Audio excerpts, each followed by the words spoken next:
Welcome. We're back. My Twitter account is back. I'm so happy. I can actually tweet at you guys. But yeah, we have a great guest. This is our last rookie show of the rookie season, and then we'll move on to the startup drafts, and we'll do some redraft. But this is our last rookie show. We have a great guest to cover it, and Ryan. I love Ryan. He just started helping me in my Patreon Discord, so I appreciate that. But yeah, Rich, why don't you tell the people about yourself? Yeah, no. First of all, thank you very much for having me on. So yeah, I'm Rich, as you probably know me. I'm at Dynasty Island on Twitter.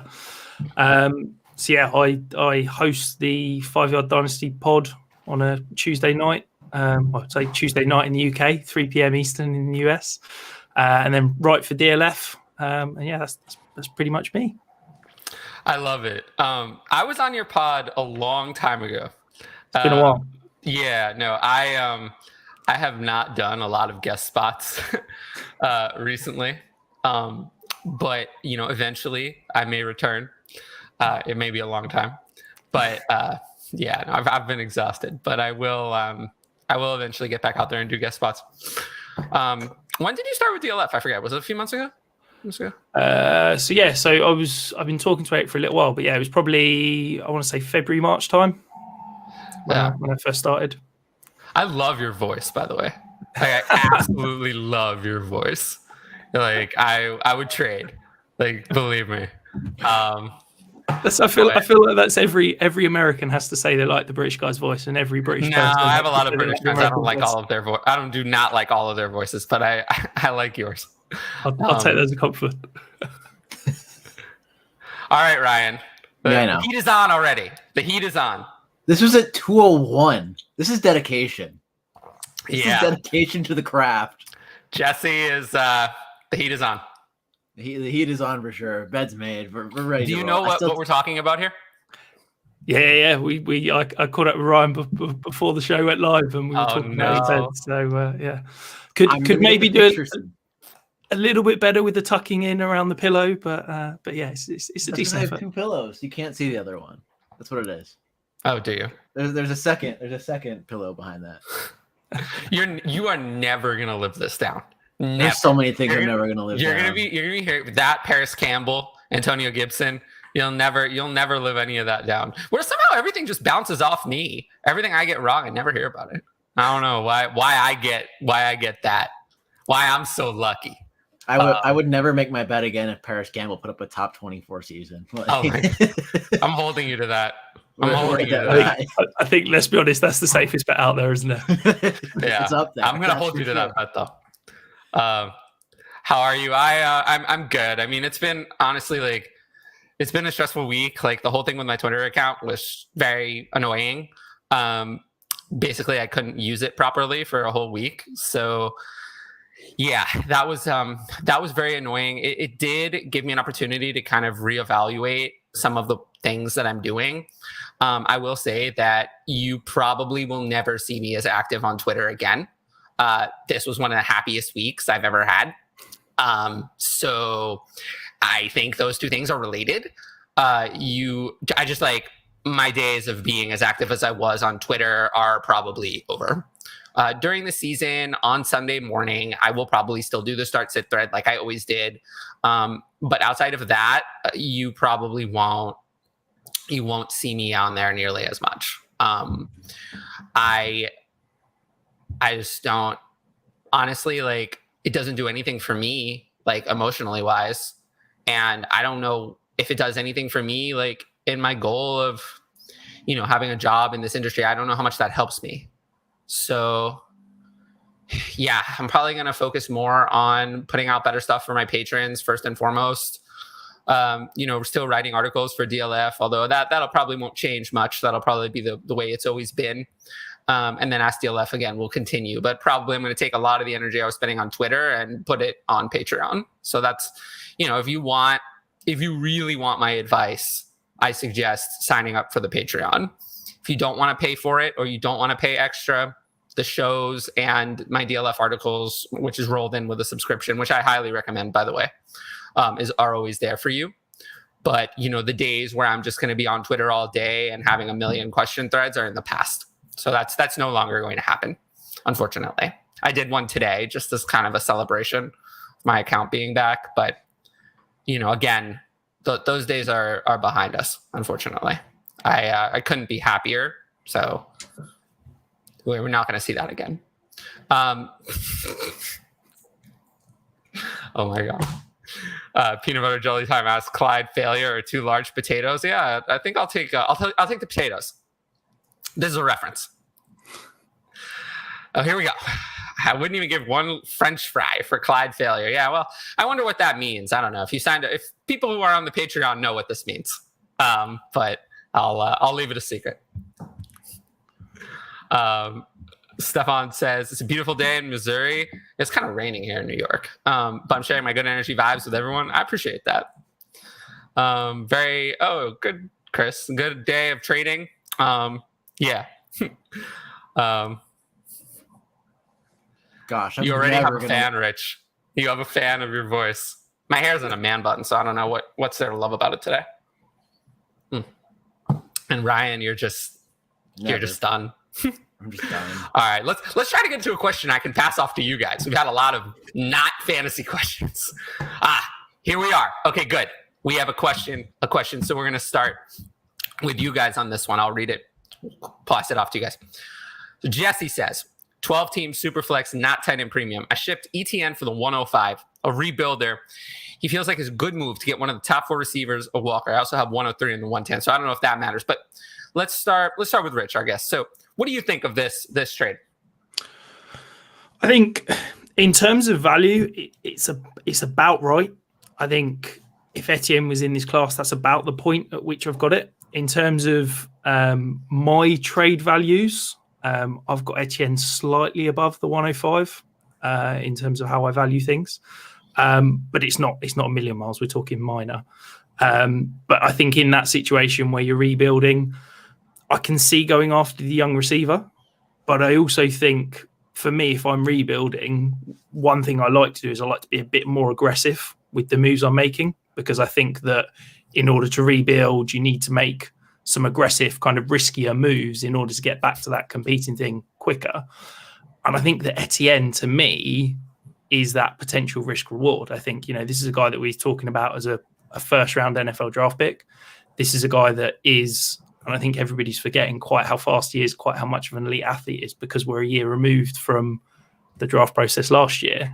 I don't think he's going to be a top 5 dynasty running back ever, but to me, he's got that potential ceiling. So it's about okay. I don't hate the move, but I could easily see the argument for keeping Etienne and, taking the risk on the potential high upside running back. So let me ask you this, though. So it's the 105, right? So we can, obviously do a little bit of detail there. So if you say that Etienne is worth more than the 105, where would you rank him specifically among players in this class? So I'd have him in my second tier. So in terms of specifically this class, so if we're talking Superflex, non-tight end premium, so I've got Brees Hall as my 101. I've then got a tier of Kenny Walker, Garrett Wilson, Kenny Pickett, Drake London, Chris Olave, and I'd throw him in that tier. And I'd say that I'd have him around Kenneth Walker in terms of his value. Okay, so you're not a fan of Treylon Burks then, sounds like? Nope. So he's top of my next tier, but he's not an elite level prospect for me. Interesting. Okay. I mean, that is very interesting. We have some news about him in a little bit. I know that's we do, and we will get to that. So yeah, I mean, Ryan, what do you think about this? I assume you're with me that you would take the 105. I don't think I would, honestly. Really? I think I'd take ETN. I'd probably take ETN at 103 in this class. 104. Oh wow! So it's just me then. You're on an island over there. On an island. Oh, that's funny. I see. There we go. Excellent. But yeah, for me, this is easy. It's not even close. I would take the 105 easily. I don't like. Were you quite low on Etienne last year? It's funny, actually. If you look at Etienne's ADP, I actually have him ranked higher than his current ADP. So I'm not that low on him. It's just maybe I'm higher on the wide receivers in this class, definitely higher on Burks than you, and I think higher on Wilson than Ryan is. So, I mean, I really have Walker, Wilson, London, and Burks is essentially identical in value, identical. Almost no difference between those 4 players to me. They're essentially the same. So, I have them all ahead of ETN. So, them in a Hall, that's already 5 players. So, pretty easy for me. I'd rather have Jameson Williams over ETN, which I think I've noticed I have Jameson Williams ranked 20 spots ahead of his ADP. So either I am delusional or ADP is wrong. But, Jameson Williams reminds me a little of Jalen Waddle's ADP, which always seemed wrong to me last year. It seemed like it was around too low. And, obviously I ended up being closer to correct. And, even with Devonta Smith's ADP last year, it was still, I felt like it was low for someone who was drafted that high. And, I just kind of feel like it's better to put the young guys up higher because you have less to lose. Like, how much value are they going to lose unless they're totally awful? Like a top 15 draft pick rarely is a flame out. Absolutely. And I think I'm in terms of startup ADP, I'm pretty high on all of the top 5 wide receivers. I think Jameson Williams is at 28 for me, and I've got he's my lowest of the top 5. He's so I think 28 for you. Yeah, but I think in terms of rookie ranks, I think I'm a lot higher on this class than perhaps consensus, because I think I've got Williams as my 8 in this class. Yeah. Oh, wow. Yeah. I'm not sure where I am on this class versus consensus. It's tough for me to really judge that, but I felt like I was really harsh on this class. But and I still am. Definitely was. But I feel like other people are harsher.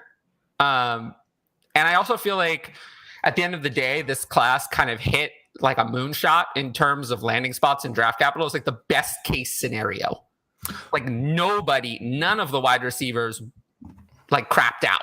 They all either went higher than I expected. Olave and Jameson Williams specifically, especially Olave, went way higher than I thought Olave was like going to go 20, 25.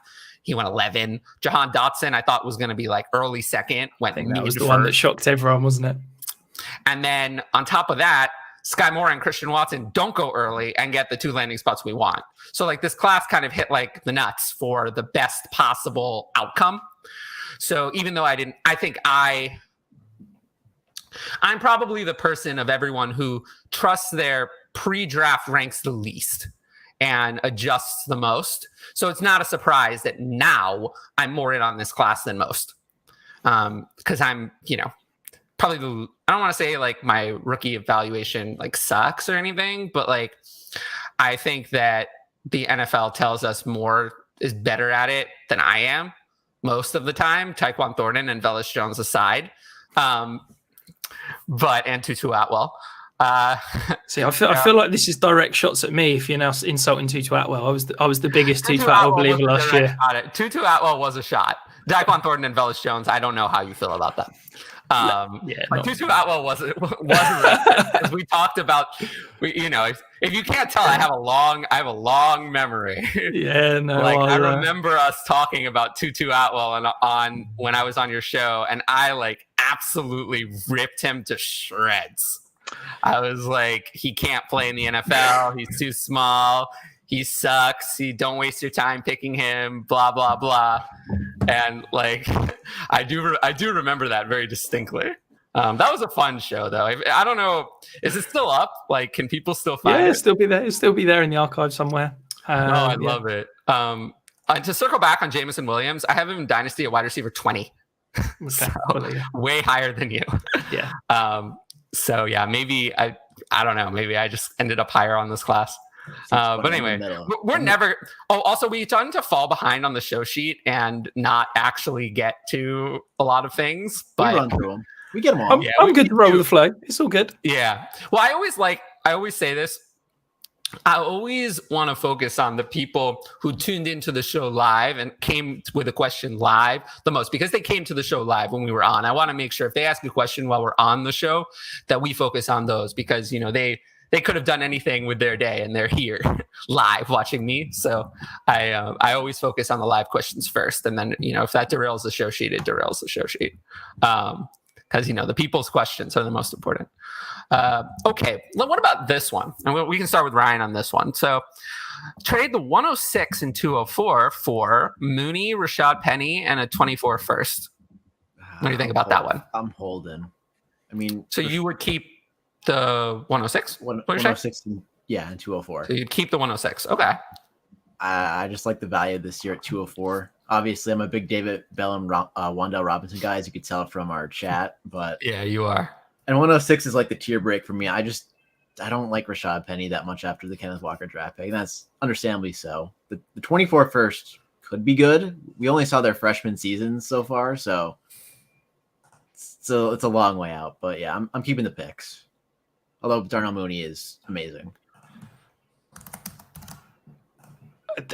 I think for me, this is an absolute smash for the Mooney side by an absolute mile. Really?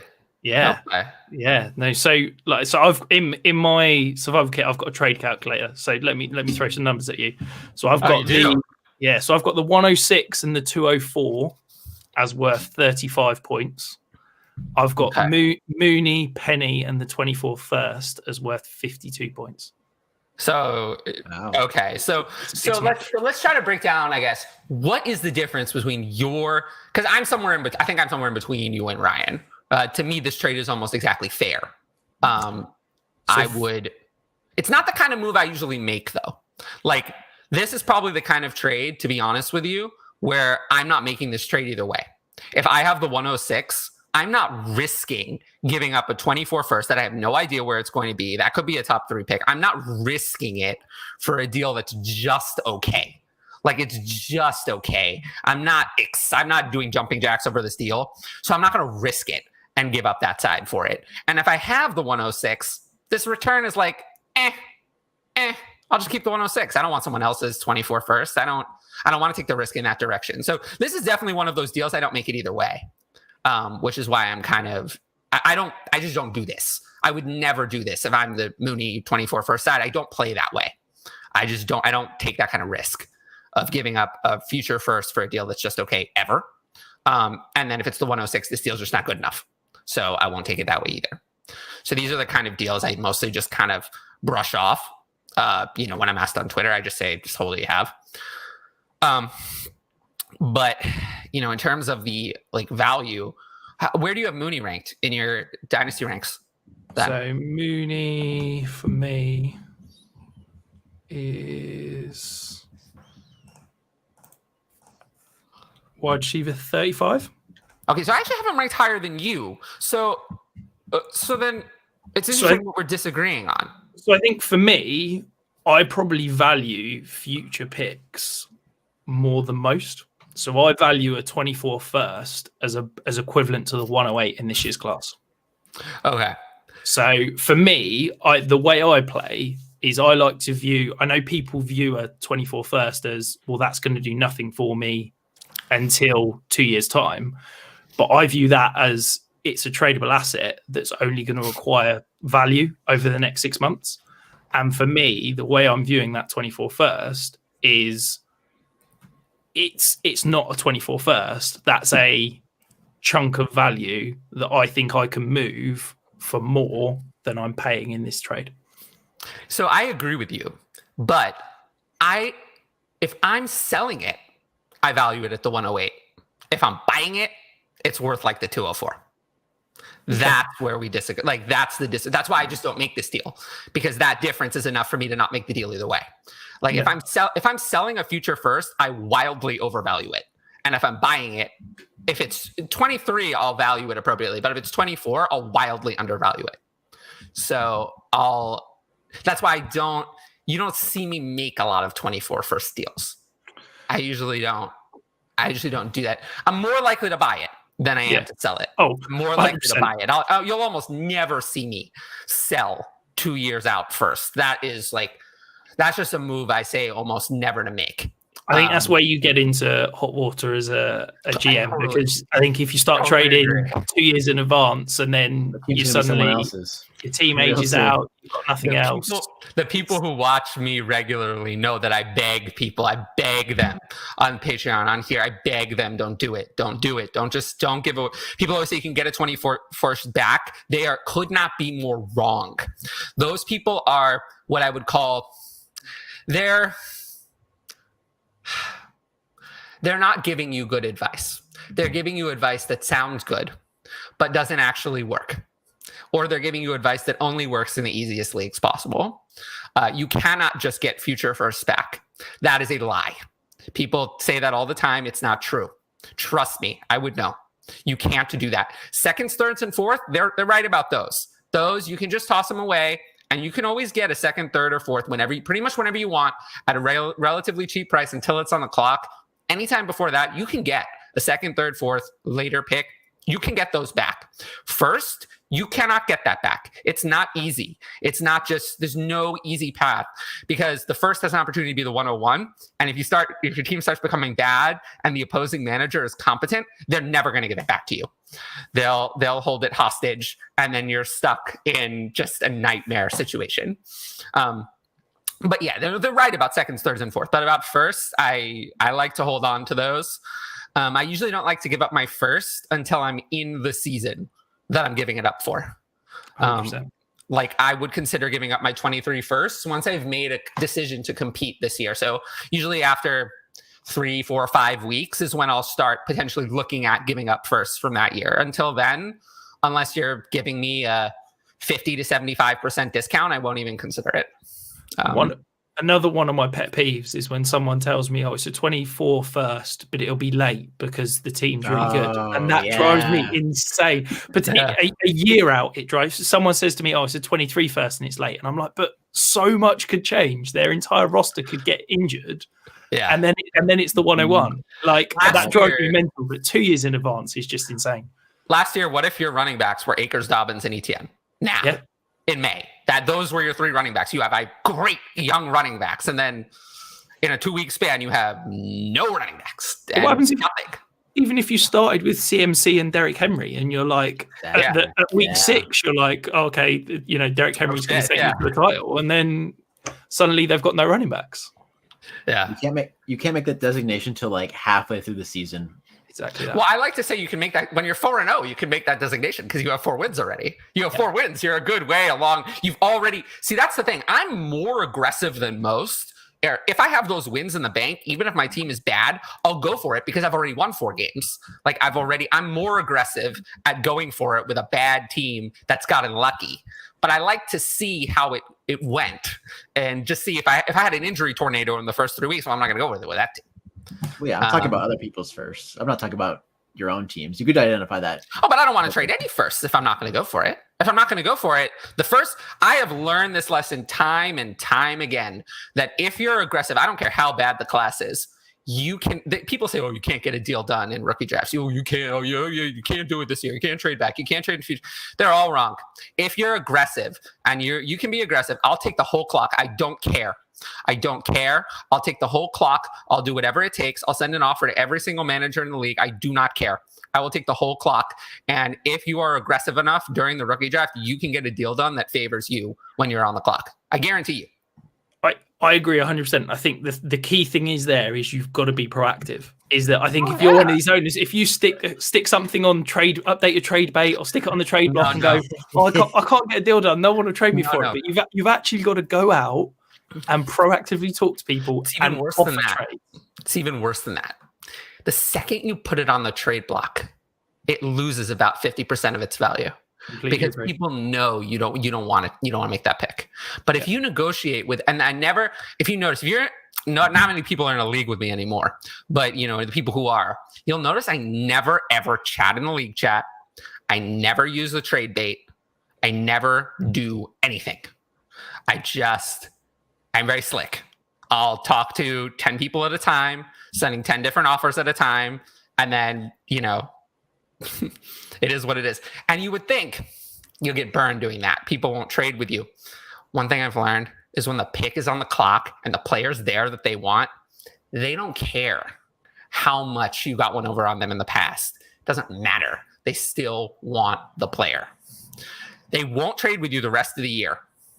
And I don't care, because the time in Dynasty, really, the time you can take advantage of people the most is in the startup draft and then on the rookie draft when players are on the clock. The rest of the year, it's actually very difficult to get to win a lot of trades. It's hard.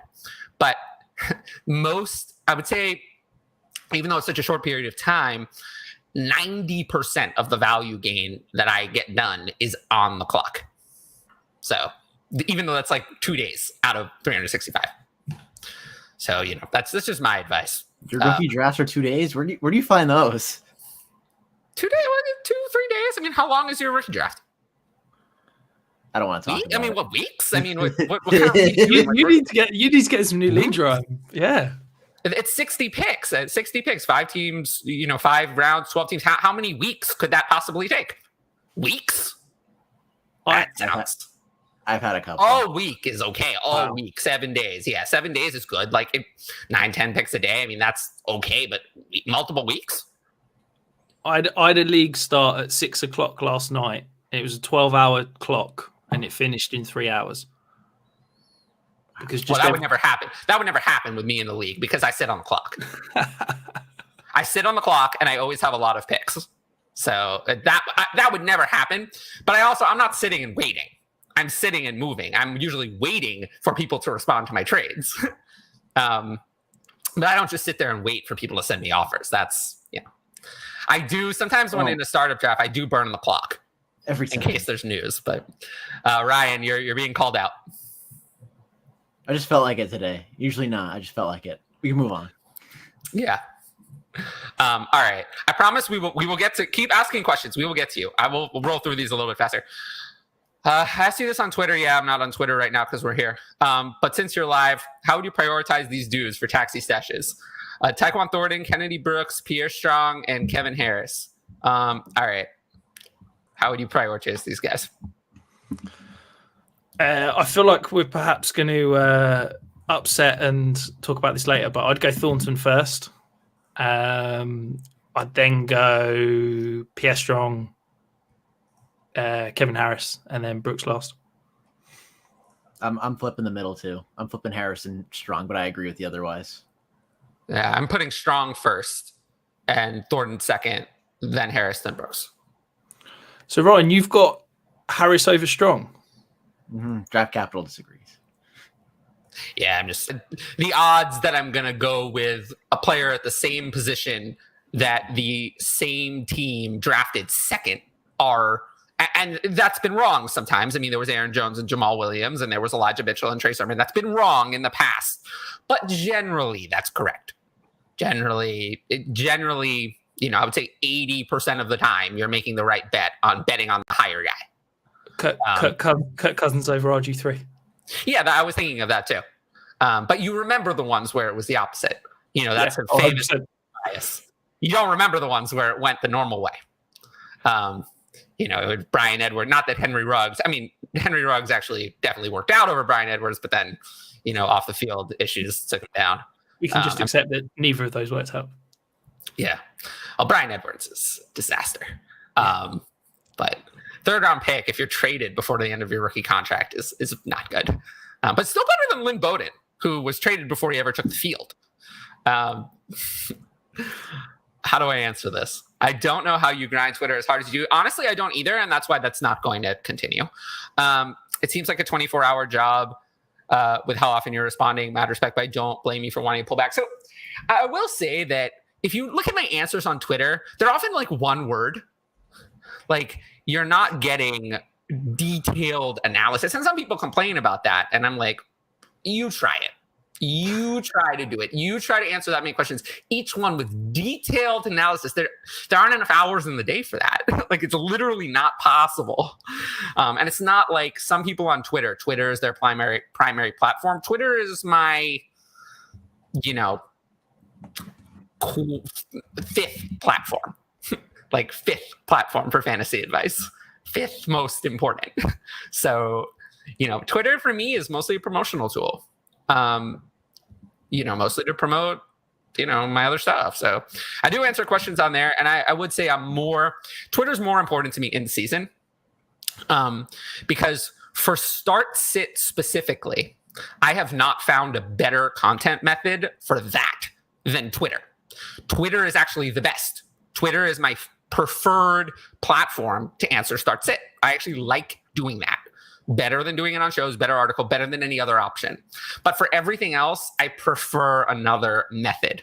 So it's not my preferred method for taking Dynasty questions. This show and Ask DLF is. So it's just in season, the one thing I really use Twitter specifically for is start sit. Outside of that, it's mostly just kind of something I do in my spare time. And also it allows me to do some work from my phone. It's something I can do from my phone if I have time, but I'm trying not to focus on it as much. And I'm sorry this show is all about it. Sometimes these shows end up a lot me talking about this kind of stuff, but this week it was just I literally spent hours dealing with Twitter support trying to get that fixed. And they did nothing for me, by the way. It was exactly a week until after they took me down that they put me back up. So obviously that was not a real person. That was an algorithm. Okay. So we talked yesterday, and this is what I did. I traded Kamara for Waller. I don't know if I would have done that, but then he traded Waller for the 102 and Corey Davis. I like that one better. So at the end of the day, you got to the right place. I'd rather have 102 than Kamara. So wrong process, right answer. Yeah. The Kamara for Waller, unless that's some sort of 2 tight end or 2 tight end premium or something. The tight ends are obscenely valuable. I'm not sure. Yeah, but then he would have lost the second trade. Wait, this is it. Yeah. So he's 1 for 2 no matter how you slice it. Yeah. Well, he's 1 for 1. He got there in the end. Exactly. He ended up with the right answer, most likely. 1.75 10 in premium, I don't have Kamara and Waller ranked that differently. Yeah. What's up? What's up? We got to get you back on here. Ayuk or AJ Dillon? Man, this is tough. I've got them valued literally exactly the same.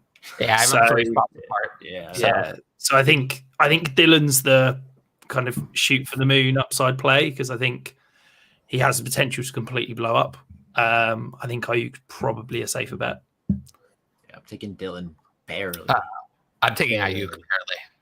I think Ayuk is very good. I really do. I don't think he's bad. Really, he had that little stretch at the beginning, but what I like about Ayuk is the good games were at the end and the bad games were at the beginning. I'd like it a lot less if those were reversed. I care about what happened recently the most. So especially with a player that had 2 half and half, I'm going to like a player who the second half was good a lot better than the one who the first half was good. And there was a reason, we joke about it, and Kyle Shanahan's slightly moronic with his doghouse, but he was clearly trying to send a message to Ayuk at the beginning of the season. And I think he was just injured. I really do. I think he was just injured and then was lazy in his recovery from injury. If that's the message, I think that's what the message was. But I think he was injured or out of shape or something. His usage and the snap percentage getting out snapped by Trent Sherfield and things like that was weird. He wasn't ready to play for whatever reason, and we don't really know what that was. But it seemed like he was totally out of the doghouse at some point, and then he never went back in. So I also think it's interesting because I'd never like saying this about wide receivers, but I do think that Ayuk is almost a bit of a potential handcuff type to Debo because I think. If Debo gets injured for whatever reason, then I think Ayuk could be hugely valuable. I think it's definitely the kind of thing where as long as if there is also a chance that Debo leaves, and it's not like you can he hasn't signed a long-term deal, and this is the last year of his contract. So if you can't just replace Debo with another first-round receiver and assume that he's going to be Debo. So if Ayuk was drafted in the first round. You draft a first round receiver expecting them to be your 1, right? You don't draft a receiver in the first round if there are 2. You expect them to be a 1 at some point. So, they clearly saw that he could be that kind of player. And he wasn't bad. He was good as a rookie and he was good at points last year. So yeah, I would, Ayuk is someone, and you never know, situations change and he's produced in the NFL. So I wouldn't just give up on him, but it's not like I have him ranked super high. I have him at wide receiver 30.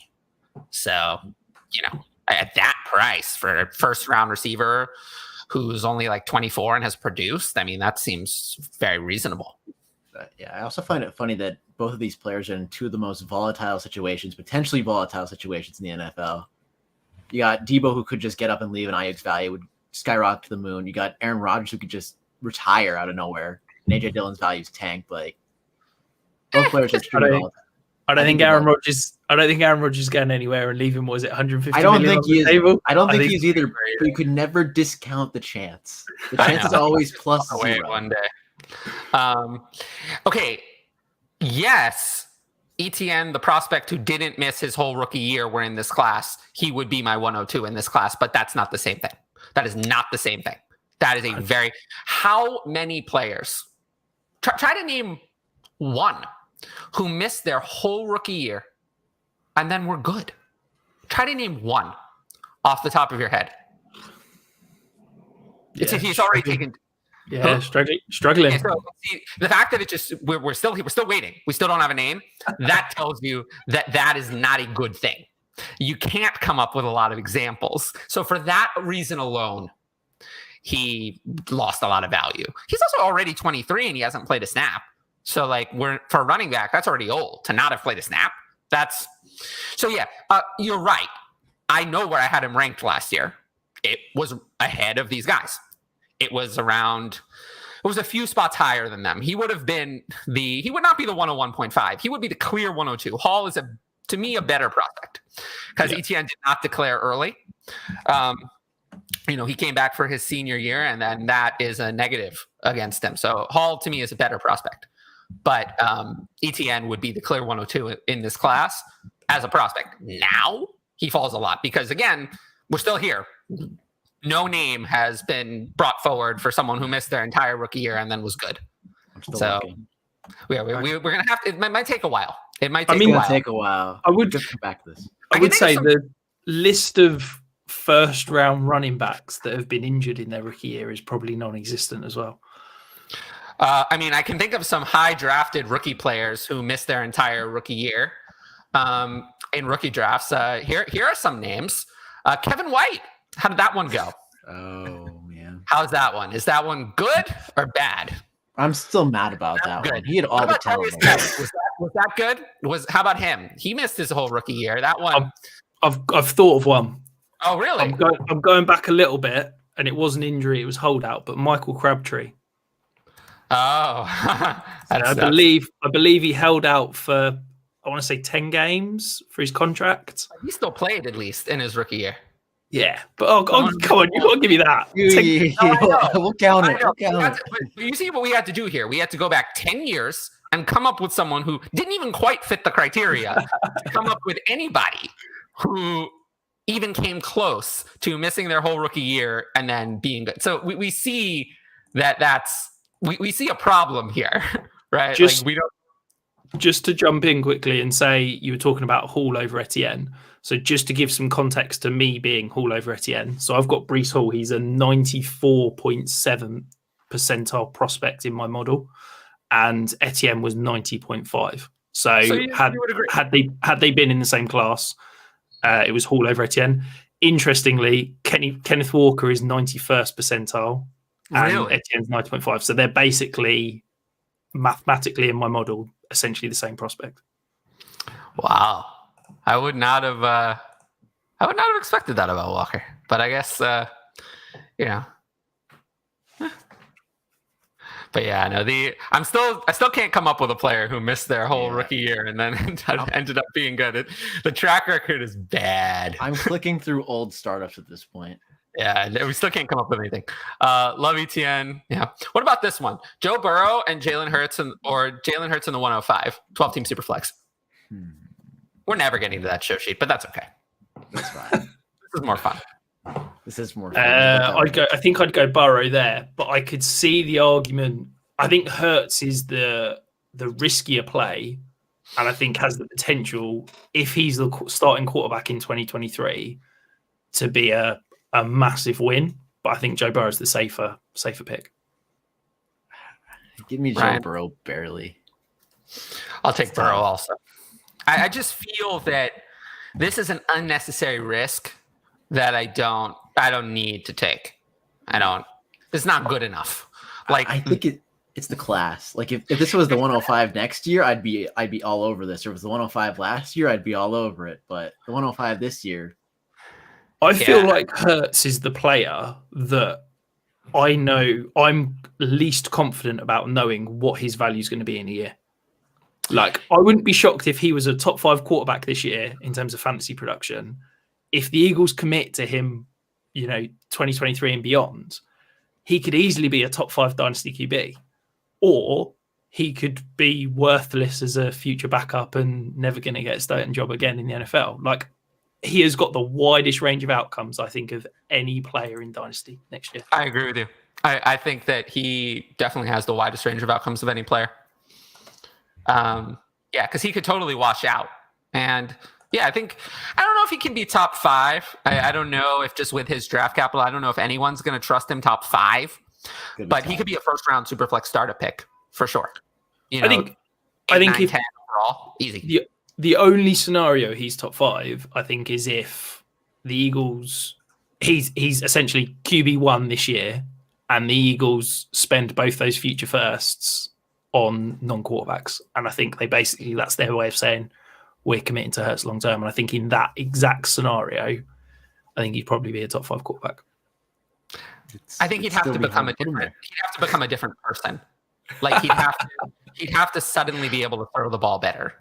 And unless I see that, I don't care what his fantasy numbers are. I won't make him top 5. If he gets that contract, it's hard to put him. It's hard not to put him at like 7 or 8. Like if he gets that deal.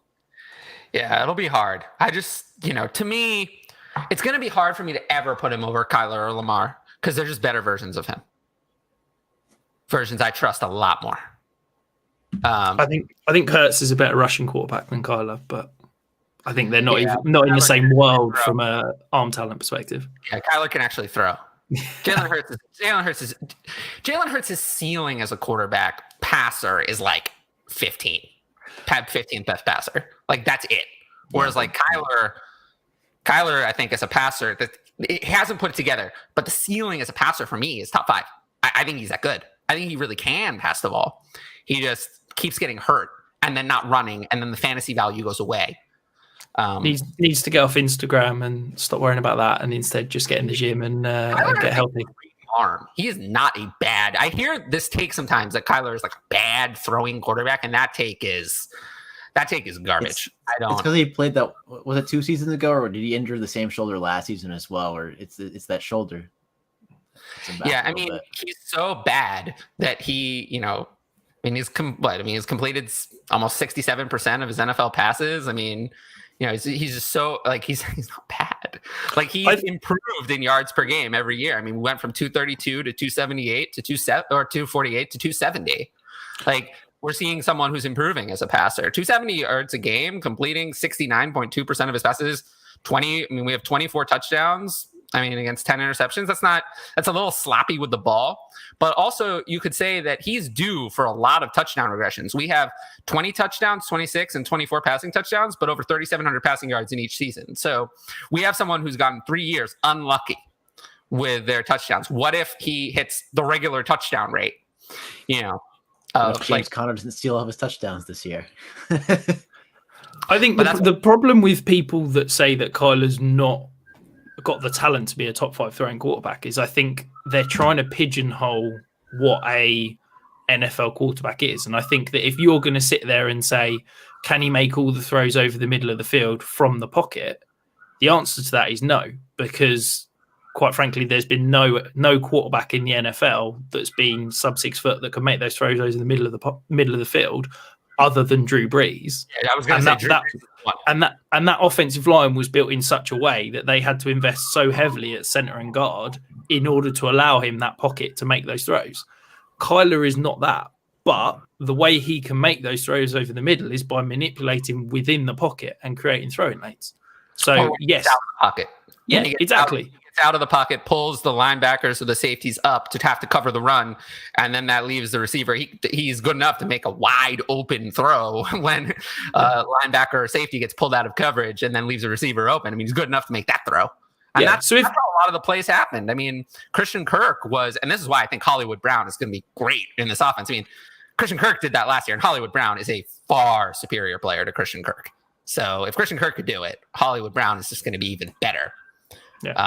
I'm so in on Hollywood Brown. That maybe he'll come up later. It's funny that you mentioned Drew Brees. Did you know he's the number one most added player on Sleeper today? With the rumors about what he's tweeting and whatnot. Hang on, I've missed this. What's happened?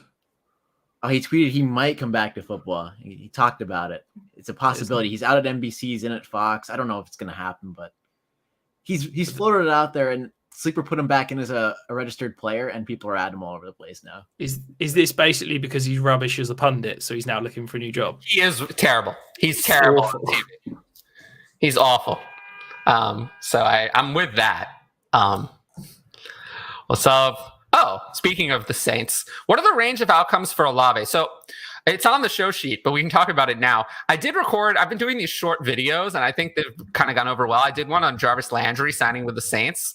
And I did say that I thought that affected Olave's short-term value a good amount. You know, you don't sign Jarvis Landry to not play or to not give him targets. Jarvis Landry is not 35 like Emmanuel Sanders is. Jarvis Landry is not going to go to the bench or see less targets just because they feel like giving Olave more.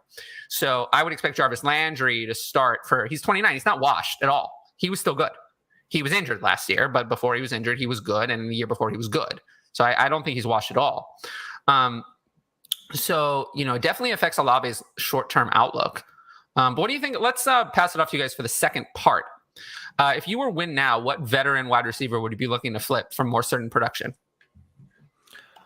I think I love Olave. I'm probably higher than I think most people in the Dynasty community. I really think he's a fantastic prospect. Where do you have him? In terms of rookies or no, in terms of everybody. In terms of everybody. In terms of receivers. He's definitely top 20. Top 20? 19. Wow. Yeah. I'm higher than consensus, and I have him at 28. Yeah, no, I'm very much very high on Olave. To give you an idea, so Olave, I want to say he's like a 97th prospect. Yeah, 97.8th percentile prospect in my model. So over the last 2 years, the only players higher was Jamar Chase. Wow. Okay, so we don't agree. I'm here for it. Although I am higher on him than consensus.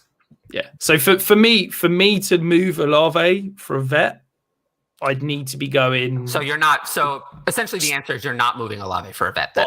I'd need someone like a Stephon Diggs. Well, that's not going to happen. Yeah, exactly. So that's what I mean. So that's what I'm saying. So your answer is basically you're not moving him for a vet because you're not going to get the value that you want at all.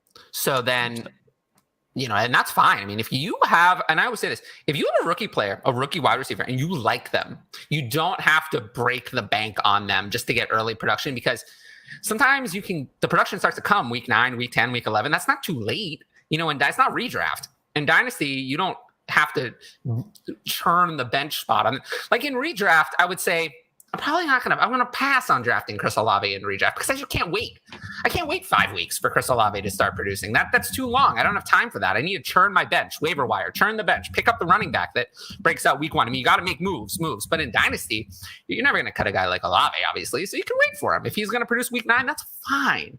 So it's a big difference between Dynasty and redraft. And, that's why, I might rank him I think I have him around 50 for redraft or so. So probably not someone I'm drafting. In Dynasty, I'm willing to wait for him if the points come in the second half in the fantasy playoffs. That's when I really need him.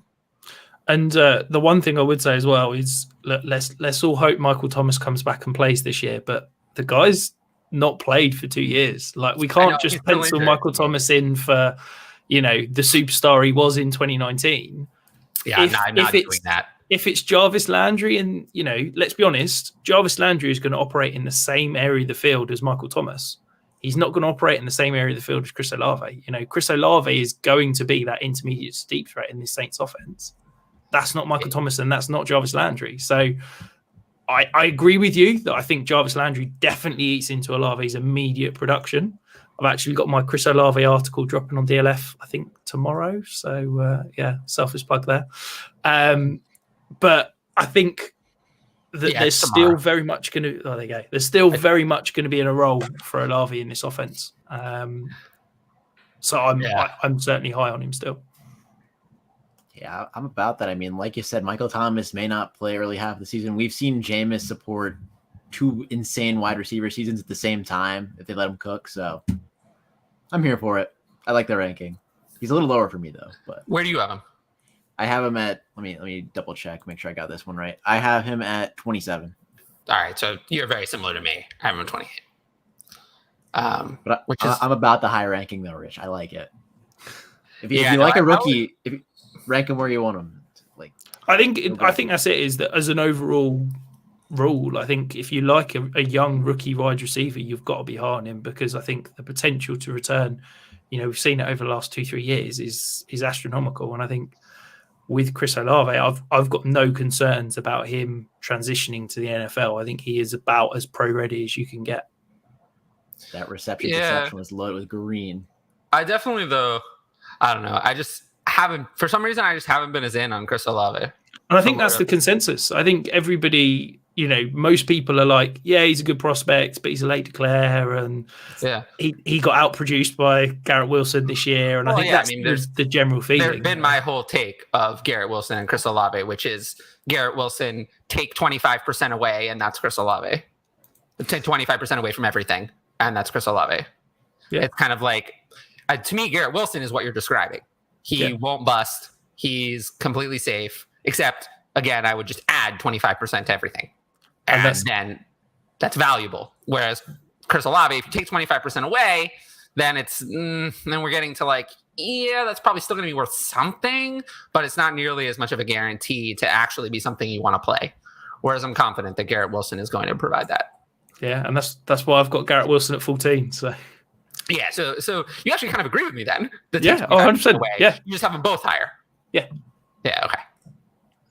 All right. Algier is a tank. What do you guys think about Algier? And he's on the show sheet, but we just talk about him now. I don't love him. I think he's all right.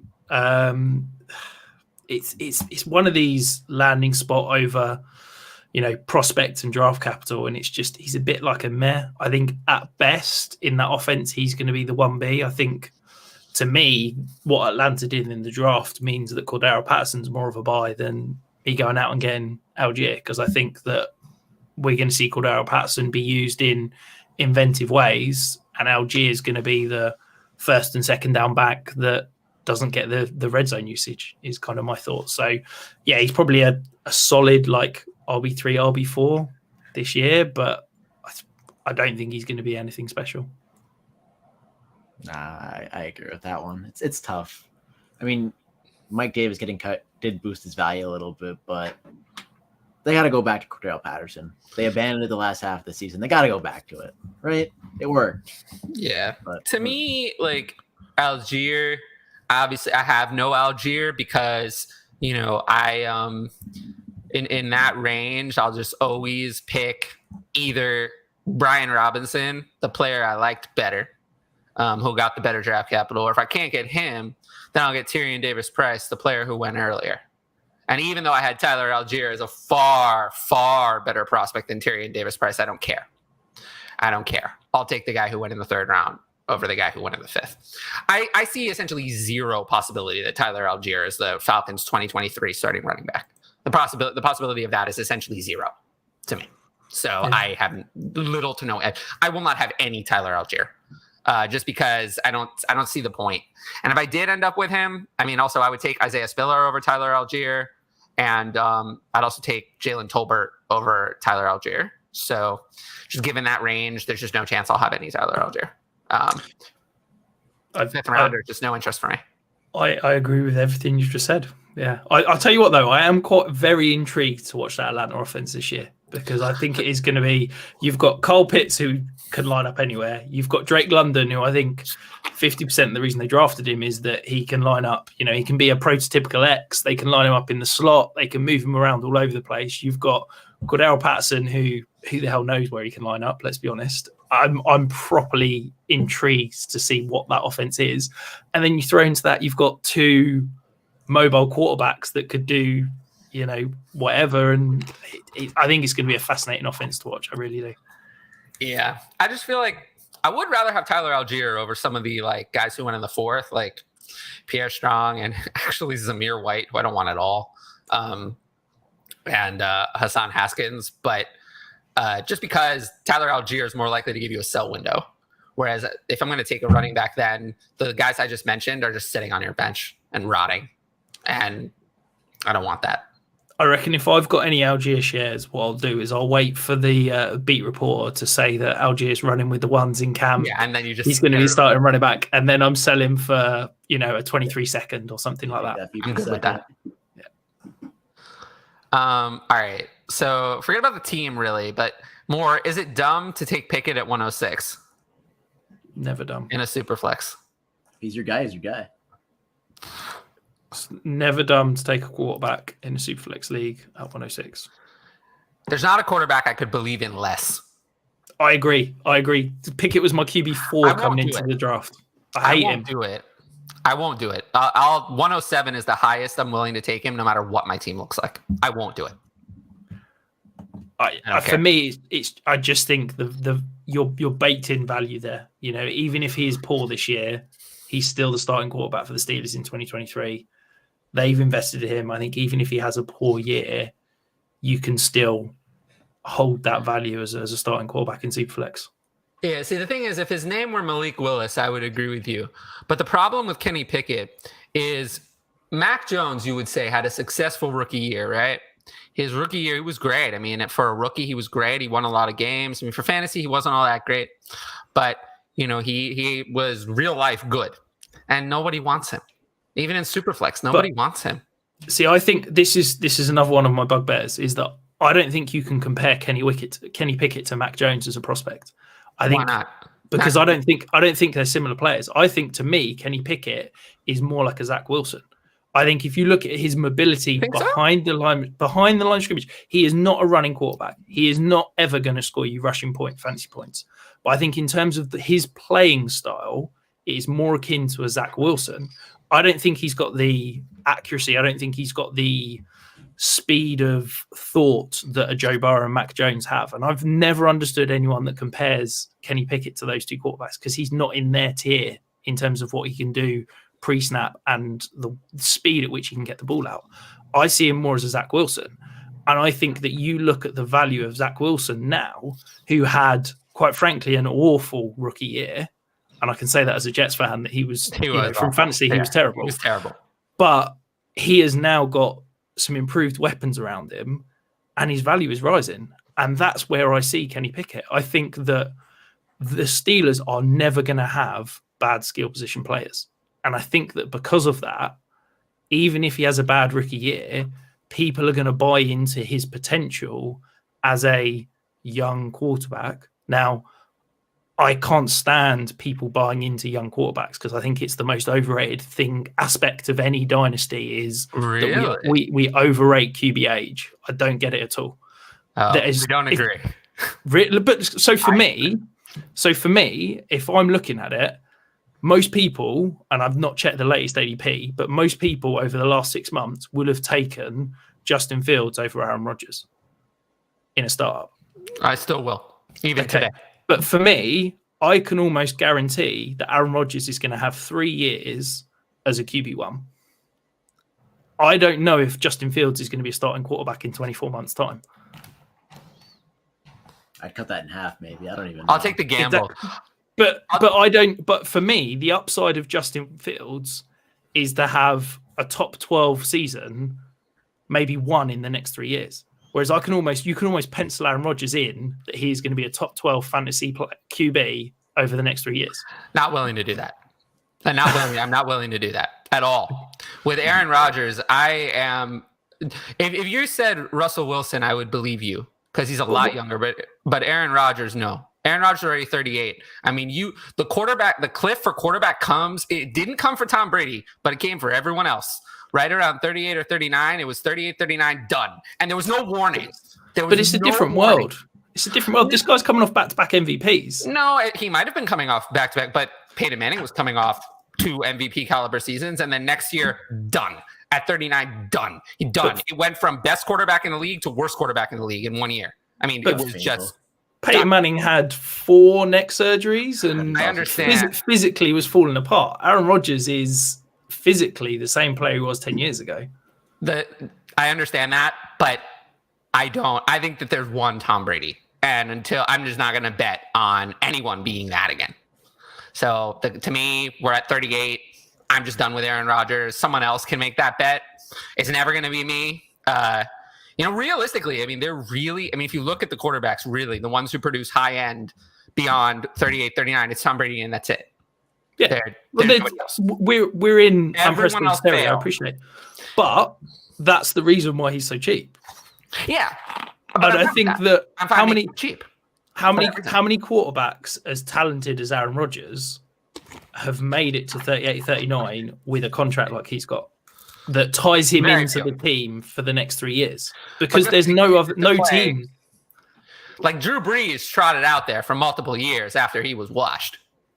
And was still a decent fantasy option.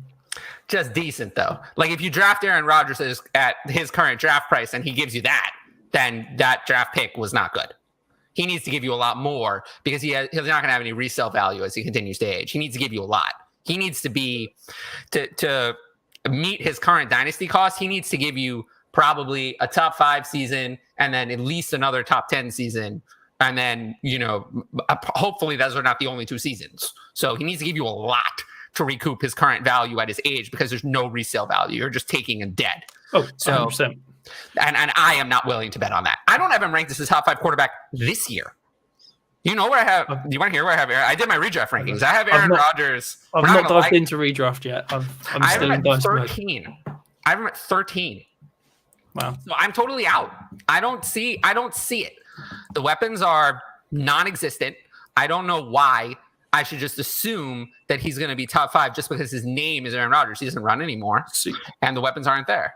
So can I pose a question to you then? So you said if I changed his name to Russell Wilson, now I would argue that Russell Wilson, in his physical demeanor, in his playing style, has seen more decline over the last 2 years than Aaron Rodgers has.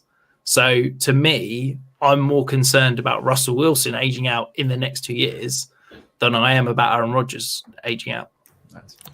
I'm not going to argue that. I'm really worried about that. Russell Wilson, I mean, last year he was hurt. He was pretty good before he was hurt. But I think for me, I think you've seen he's a different player. I think Russell Wilson, like we talked about Kyler, Russell Wilson is a shorter quarterback that has survived being able to manipulate the pocket and get outside the pocket to create throwing lanes. As he's aging, as he's getting, physically declining, he can't do that. Aaron Rodgers, whilst he can do that and has always done that, Aaron Rodgers is the best arm talent I have ever seen in the NFL. And he can, if he stops being able to move, he can still stand there and throw the ball all around the field.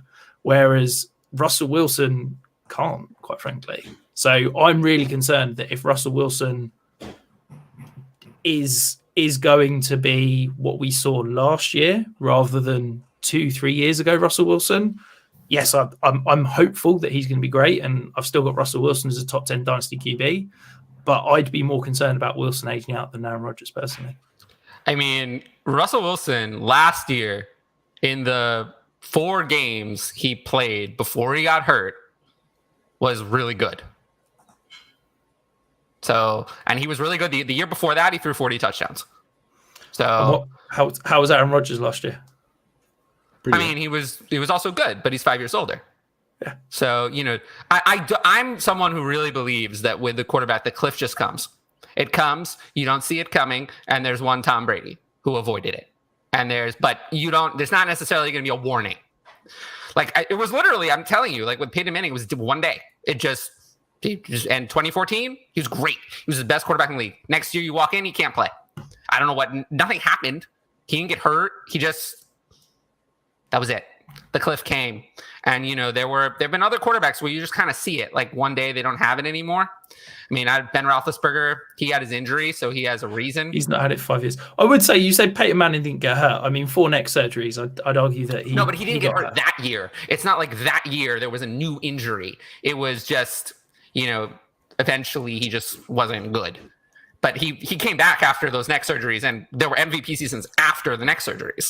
But then later he just kind of wore down. So it does happen, and I just don't see the reason why I have to take Aaron Rodgers at his current price. There's no upside, and there's only risk, and he's never going to get the dynasty value back. It's like a used car. The same you take him. What is his current price when we're saying don't have to take him? It's wildly too high. I mean, where was he in the last ADP? Yeah. Let's see. Yeah, so 24th overall. I mean, that's crazy. I'm not spending that kind of price on him at all. That's ridiculous. I'd be quite happy. Insane. That's insane. Spend that's what you want to spend your late second round startup pick on? I don't think I need to. I've been getting him in the 3rd round this year, and I'm very happy with that. I've got him in terms of my values. He's my 14th overall player in the Superflex Time Premium League. Yeah, you want to know where I have him? I presume not even in the top 50 or something. 45. So in the top 50, but 45. Where's he in your quarterbacks? So I've got Rodgers at 9, Wilson at 10. Yeah, I have Rodgers at 18. Wow. I like this. I get to fall in between the middle. I lean closer to Tyler, though. I have him at 15. I'm like the ageist of all ageists. And so I am completely at all positions except quarterback. Yeah, at quarterback, the age, I'm not as much of an ageist. I still have other quarterbacks high, but once I see 36, 37, I look at the history of quarterbacks, and yeah, it's different now. They still play. But again, having guys being wildly successful into their 40s, there's only one. So I'll need to see quite a few more times of that happening for me to make that the regular, and not the 50 years beforehand, the regular. Like, I'll need to see 5 Tom Brady's for me to say that there are going to be guys regularly producing in their 40s. Because I just assume 40 is done still, even now. 40 is just, that's it. So he's already 38. So it passed for me in Dynasty. Okay. But it's a good discussion, though. I mean, it's the kind of thing also where, like, we'll probably always disagree, and it's going to take a lot for me to ever change my mind, because there's going to be so many examples where I'm right of a player. So many players decline at that age. So I'm probably going to always be able to point to examples of, I'm probably always going to lean that way, because there's, so many players don't make it to 40, or like around 38, 39 is the washout age. And I'm not saying you should buy all quarterbacks at 38. I'm saying, to me, Aaron Rodgers is the one example. And I would say as well, I'm not buying Aaron Rodgers at his current price. I was buying Aaron Rodgers 3 months ago before he signed the mega contract, because I was convinced that he was 100% back and there was nowhere else he was going. Yeah. Well, also the lack of Devontae Adams is another reason why I'm very out. I just don't believe that he's just going to be the same. I'm definitely, if I wasn't out before, that made me more out. You can't just replace Devontae Adams. Trade Aaron Jones for the 107 and 24 first? Well, this is an easy question. Wow. Yeah, can I play in your league? Yeah. Can you just say yes and move on? Would you take, I assume either of these things is enough, right? Yes. For me, yeah. I'd need to think about the 24 first. I'd probably still take it, but I'd have to pause and have a little think. But the 107, I'd take in a heartbeat. Yeah, me too. Where do you think I have Aaron Jones ranked in Dynasty? He's 27. Oh no. It's not good. Do you? I presume you have AJ Dillon over Aaron Jones. I do. Yeah, I have Aaron Jones at running back 25. Okay. Where have you got him for redraft? Because I really like Aaron Jones for redraft this year. You're not gonna like it. I'm saying this as someone that hasn't done their redraft rank yet. Yeah, I have Aaron Jones for redraft at 17. What about you, Ryan? I didn't get to redraft yet. He's probably going to come around. We're doing 14 for me. Our redraft show next week. We're doing a Dynasty startup. So I'm thinking that our show after that, which is actually going to be on that Monday is Memorial Day. So we'll do the show at 3 p.m. on Tuesday that week. I was thinking that week is going to be the start of our redraft rankings. So we'll, and I just did initial rankings like quickly, but I'll have them much more firmed up by then. But yeah, I have him at 17. So yeah, I can get that. I think it's in the range of outcomes that Aaron Jones by week 6 is a backup. I think I'm intrigued, and again, as I said, I've not dived into it properly yet, but I'm very intrigued at his usage with the lack of wide receivers and the lack of Devontae Adams. I do think we're going to see a lot of Aaron Jones and AJ Dillon sharing the field this year. You saw it a little bit towards the end of the season. You saw it a few times in the playoffs, but I think we're going to see a lot of that pro backs, two in the backfield, Aaron Jones. I'll believe that when I see it. No team ever does that. No matter how much we say that they should.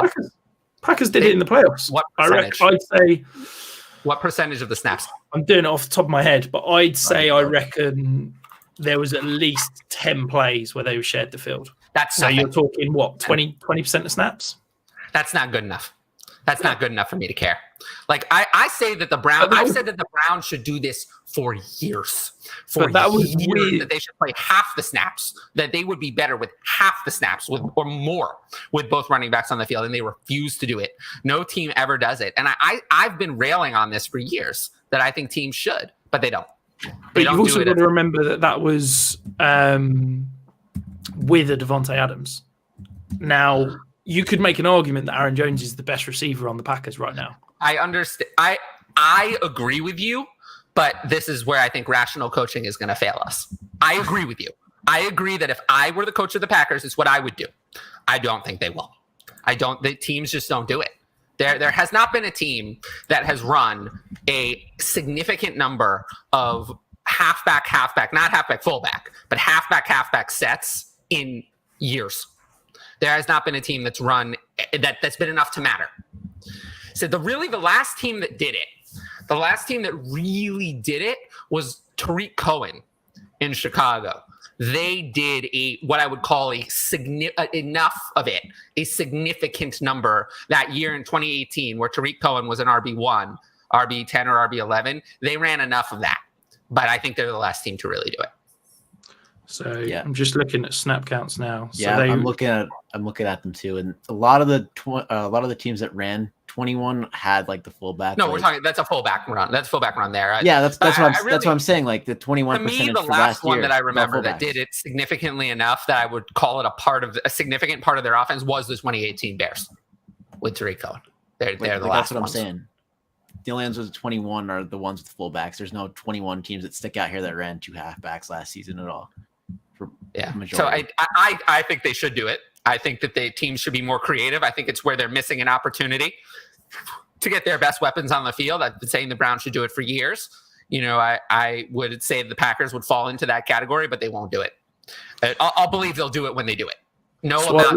It's not something I need talked into. I need to see them do it because the history just says they won't. Yeah, so I slightly overestimated the Packers' usage of it. So it was 14 plays in the entirety of the playoffs. So they used the two backs. So yeah. No, it is something like you're right. They should, but they won't until they do. If they do, that would change my mind. But teams say this also. Don't believe the beat report. They say this every team in every beat report every offseason. They're like, we're going to line up the running back in the slot. Najee Harris can play in the slot. This running back can play in the slot. That they say at every training camp. It's all a lie until they actually do it. And again, the last team to do it was 4 years ago, and a little bit Atlanta with Cordero Patterson actually. But Cordero Patterson was not really a running back. He's a wide receiver. And he was drafted as a wide receiver. So that in that kind of situation, I'm more likely to believe it. But AJ Dillon and Aaron Jones are running backs, so not likely to believe it in that case. Yeah, super nitty about trading them away. I'm glad. I'm glad we're there. And yes, Twitter came to their senses, but it's not a person. The algorithm just turned it back on. No one from Twitter support helped me. So just if you ever need Twitter support to help you, do not count on them. The odds you're talking to a human are low. Probably talking to a computer. All right. Oh, I like this one. All right. This is a big boy trade. 109, 101, and Zach Wilson for Patrick Mahomes. Big boy trade. Big boy trade for sure. I mean, it is. I think now value-wise, I think you take the package, but I can't give up Patrick Mahomes in this situation. So here, I have a deal that I did recently that's similar. So I gave up 104, 105, and Zach Wilson for Justin Herbert. So it's very similar. 2 firsts, Zach Wilson for one of those quarterbacks. It's a very similar deal. Yeah, but I like your deal better because you're not going up Brees Hall in that package. I would prefer, if I had to choose, I'd prefer the 101 and 109 over the 104 and 105. I'd rather have Hall and then whatever I get at 109, probably Sky Moore. Yeah. Or maybe Olave. Middling prospects, my choice, whatever falls to me of the big four after Hall. So I do like giving up the 104 and 105 a little bit better, but I do think it's very similar.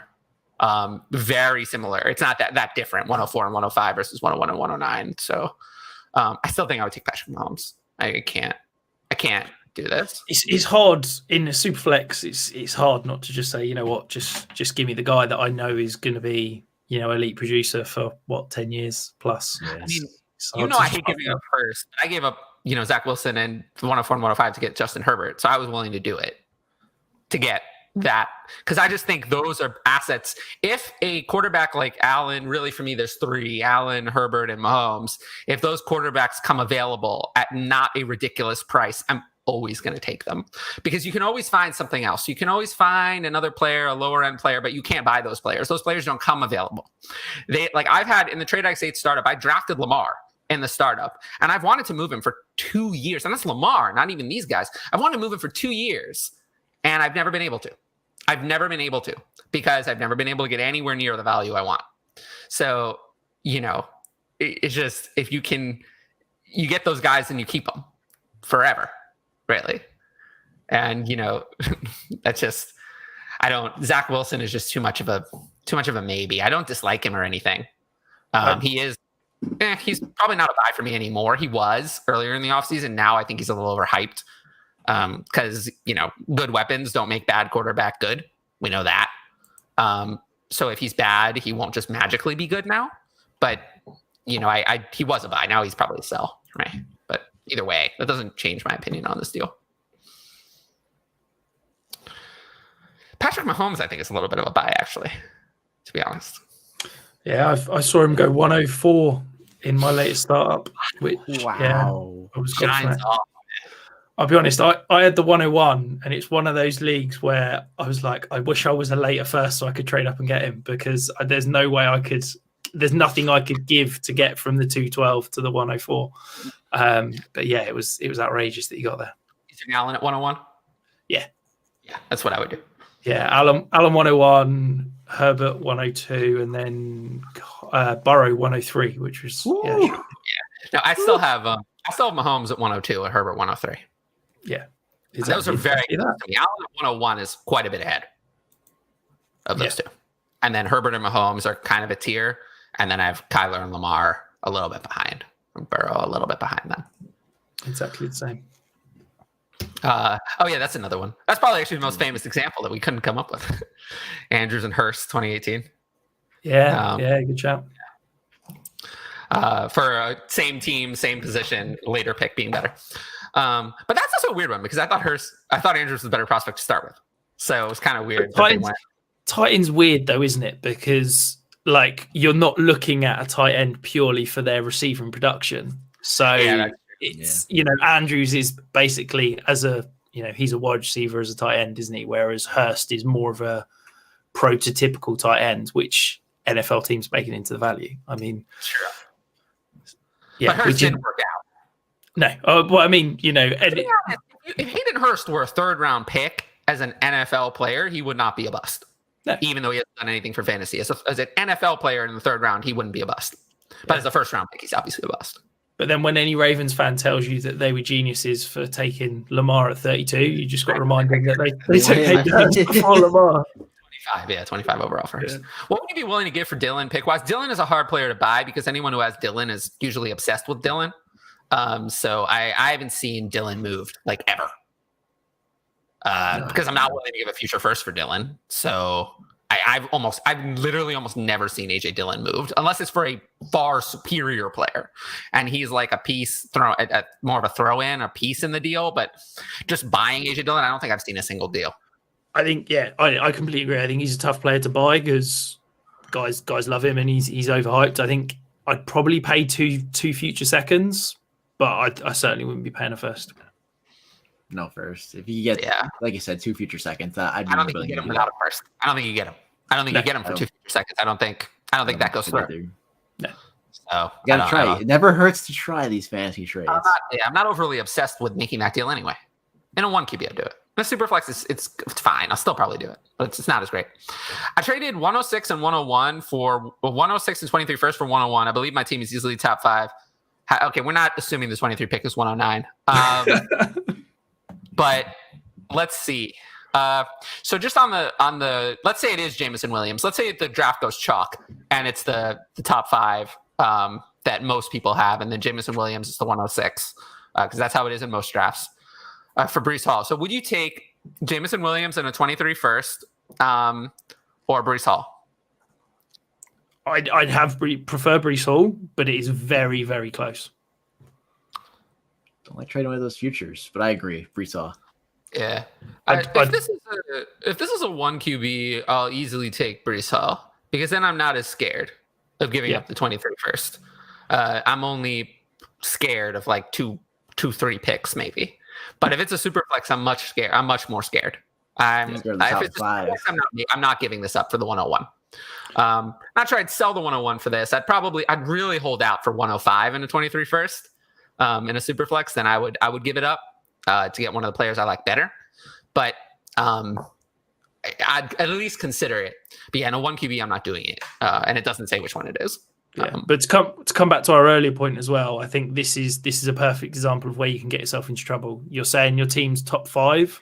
Well, only 6 make the playoffs in a normal league. So you're not far off not making the playoffs, and 1 or 2 injuries, and that's suddenly the 101. And we're looking at a pretty special draft class next year. There is going to be an awful lot of quarterbacks. That 101 in Superflex could be hugely valuable. Yeah, especially if those guys end up breaking out like Levis and all of them. The draft class could get scary quick because we already have Stroud and Young. So we'll see. We'll see when we get there. Yeah, name a player who missed the rookie year is a small sample, but it's actually the funny thing is even if you look at players who missed some of their rookie year, or large portions of their rookie year, that sample is still terrible.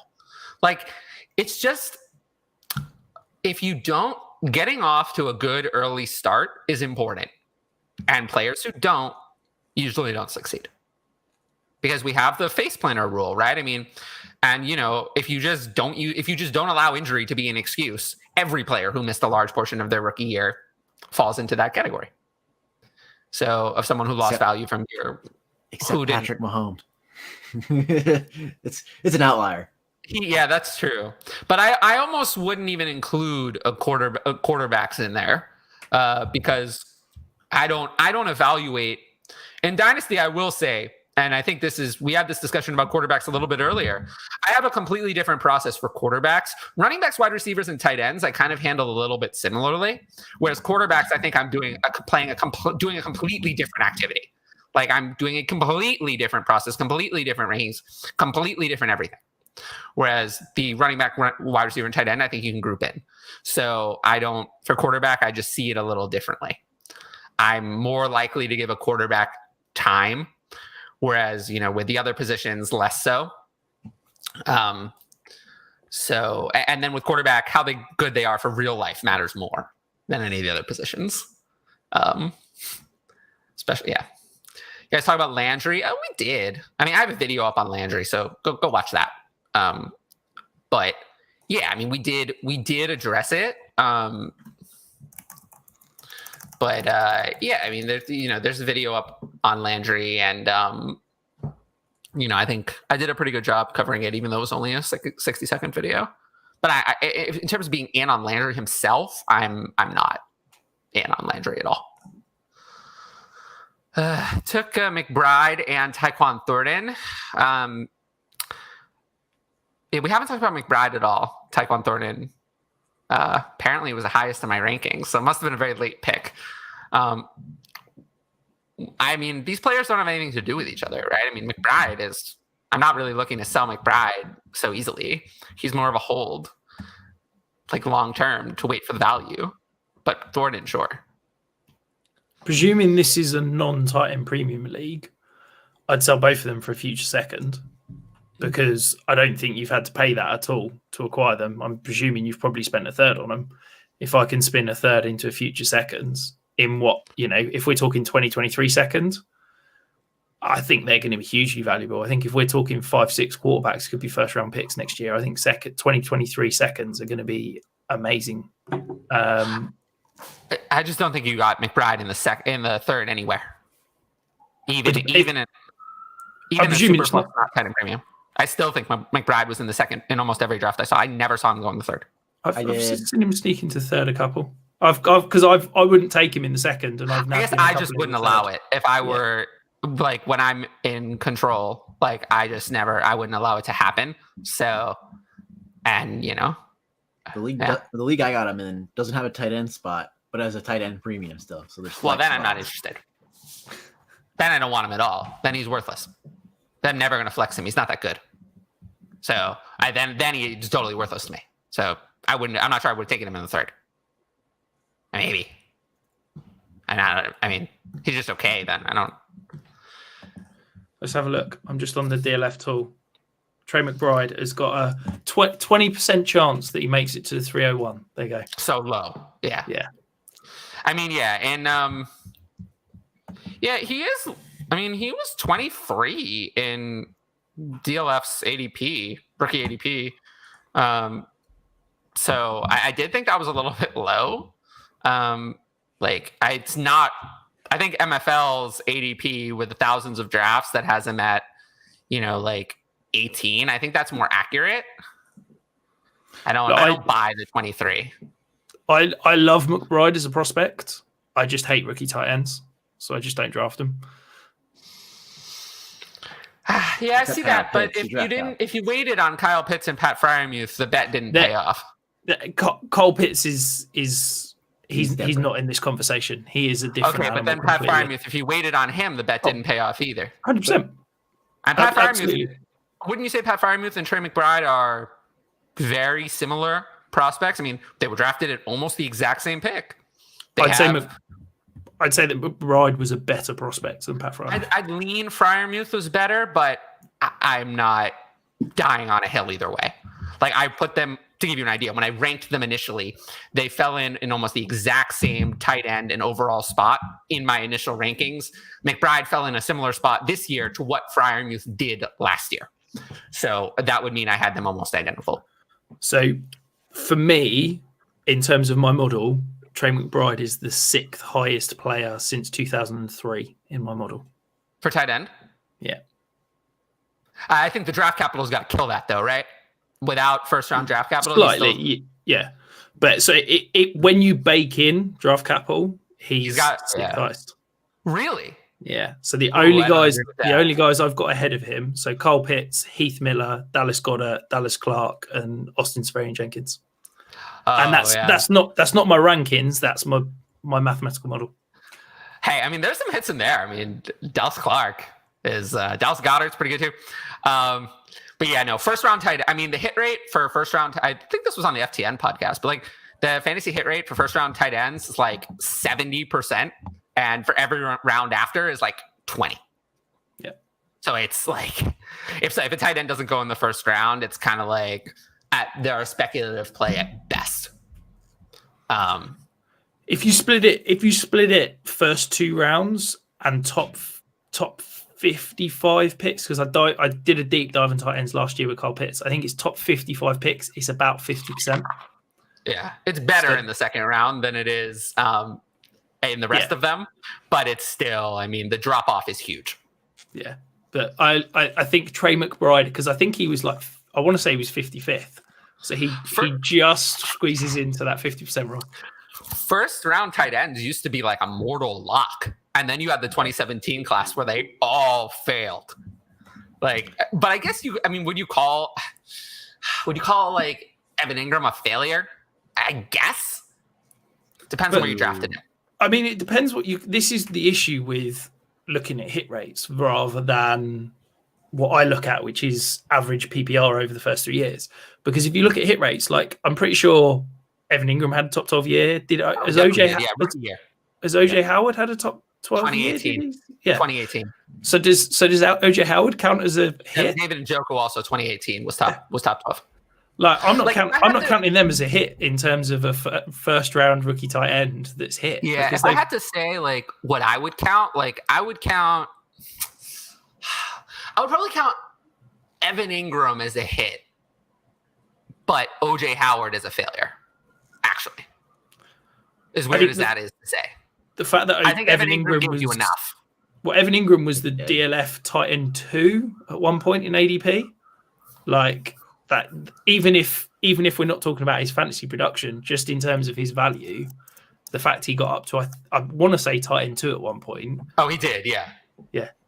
You know, that's a massive hit because the return on investment is massive there, isn't it? Yeah, no, it's kind of a little bit subjective with tight ends. You have to kind of.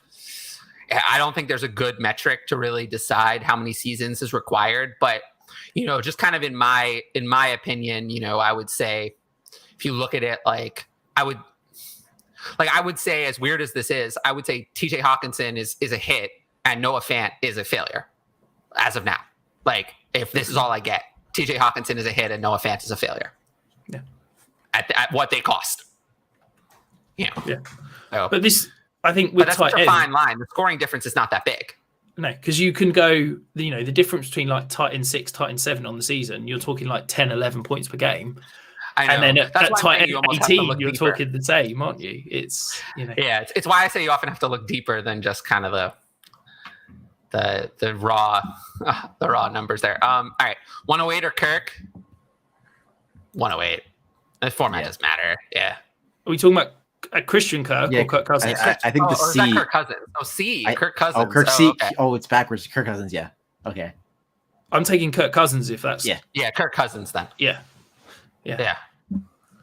Laser eyes for Hollywood. Yep. Always.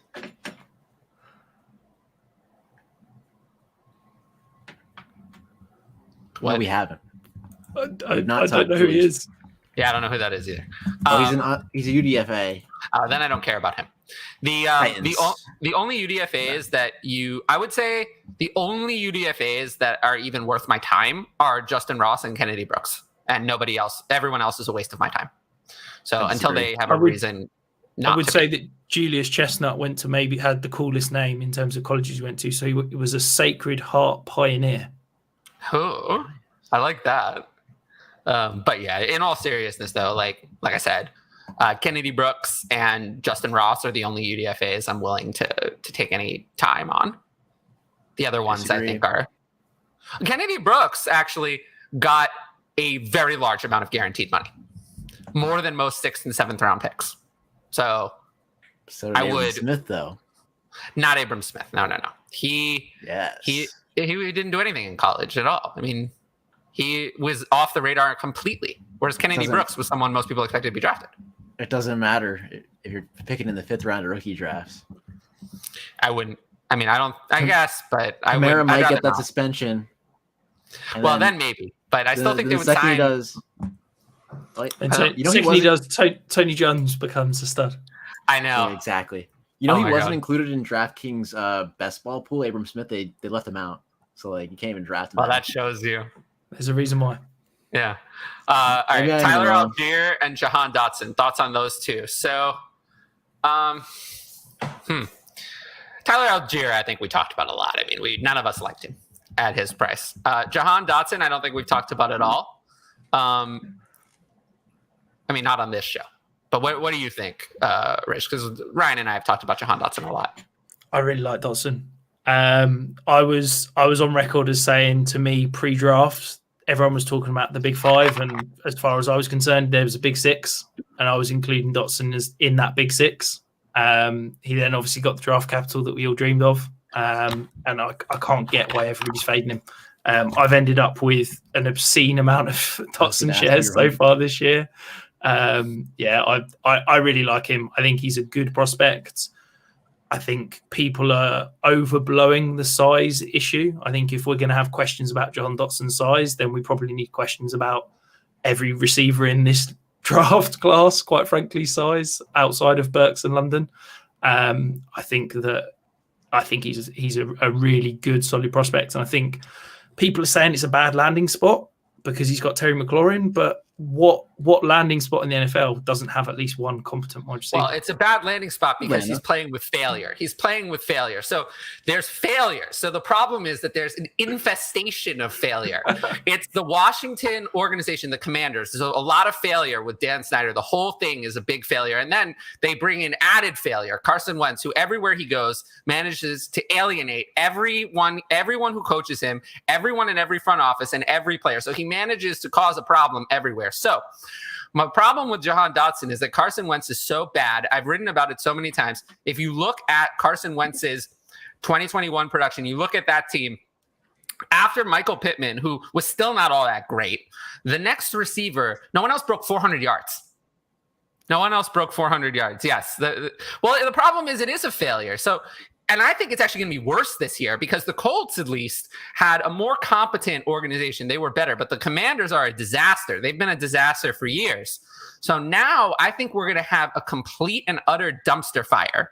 So while I like Jahan Dotson as a player, I just feel that his current price is not going to go up in the future. I think it's going to be so bad, so bad this year that, he might be someone I'm interested in looking at it, midway through the season after a disaster has occurred, after Wentz's 20th interception, after his 5th straight game of less than 200 yards. At that stage, maybe I'll look at buying Jahan Dotson for, a potential dip when nobody wants him. But I just don't want to pay the price right now because I feel like it's a little bit high. I don't think it's high. I did draft him. I did draft him in the Trade Addicts 8 rookie draft, but I got him at, What are you considering as high 12. at this point? Has he went up? Who? Jahan Dotson, when I haven't looked. I got him at 203, 204. Yeah, I got him at 112, which I guess is a little bit, high, but I, all the other players I wanted were gone. I'm all over Jahan Dotson at ADP. Oh, I'm taking him at 110. I'm taking him over Sky Moore. I'm taking him over Christian Watson. Yeah, see, I'm not doing that. Every day of the week. But I have Moore and Watson higher.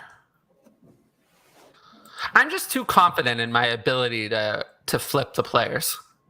And nobody wants the stench. Like, the problem is there's a stench of failure around Dotson already. So nobody wants that.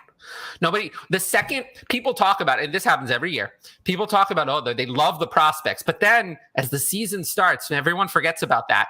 And then they look at just what's in front of them, and they're going to see the Washington disaster in front of them. And then the value is going to start to take a nice nosedive.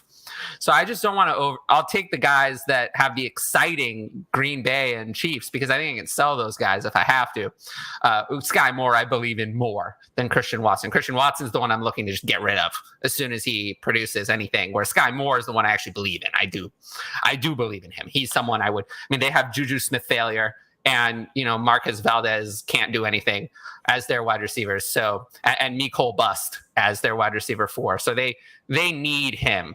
But, Christian Watson, is not good. So I can't. Christian Watson's the other guy that as soon as there's a beat reporter talking about him looking like the number one, he's the guy that's going to be the target leader in Green Bay. Bang. Yeah.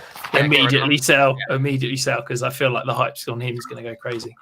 Yeah, and the reason I'm more in on Sky Moore is just because of my opinion on Aaron Rodgers. I'd rather take the guy with Mahomes. That's forever. Whereas Aaron Rodgers, I essentially Sky Moore is going to be there for my time that I care about. Whereas I don't see the Packers landing spot as forever in my dynasty landscape mind. So that's the other reason I have Sky Moore over Christian Watson, even though he went a little bit later, but I preferred him as a prospect. So I break the tie with the Chiefs between the Packers and the Chiefs over the Packers. I'm more over Watson every day of the week. But I have them pretty close. I have Moore a little bit above Watson, and then Watson a little bit above Dotson. I disagree with you there. Although I just put Christian Watson so far down in my rankings because I just can't draft him. I'm fine drafting him. I think you'll have many sell opportunities, so I'm fine drafting someone who is going to give me many sell opportunities. That's fair. someone who has good draft capital, who went to a good landing spot, and should get some opportunity is not someone I'm ever gonna like fade. All right, with an efficient market, the highest floor rookie wide receiver should have the lowest ceiling with a normal. I disagree with that statement. I don't personally. agree with that statement. I don't. Am I not understanding what this says? Maybe. I'm confused because to me, floor and ceiling aren't intrinsically linked. Yeah, I agree that they're not linked. So I'm a little confused. Yeah, maybe you can clarify this one. I wouldn't call any rookie near bust proof. In this class, I would say Brees Hall is pretty close to bust proof. Last year there were more, although Trevor Lawrence was one of them. And where have you guys got Brees Hall overall in your ranks? In like overall, like among running backs. Let's see, where'd he go? I have so many tabs now. I have him at 6. Running backs. I have 6. I want to put him up to 5. So do I. I've got him at 4. 4, okay. So so we're kind of all in the same arena. Yeah, I forget where I put him in regular though. My Excel's not working properly today. Yeah, well, I just have so many tabs now. I've started having redraft, and I have rookie and I have positional, and I have overall, and I'm not used to it. All right, I took Algier, so that's 27 overall in a 10-team league. That's okay. I mean, that's just okay. Took Tolbert to 3rd. I'd rather have Tolbert over Algier. We did not talk about the Judy news at all, but I'm not sure, to be honest, like, what is there for us to talk about? Like, what would we discuss exactly? He's been arrested. Like, that's it, isn't it? They're not really that, but like, what?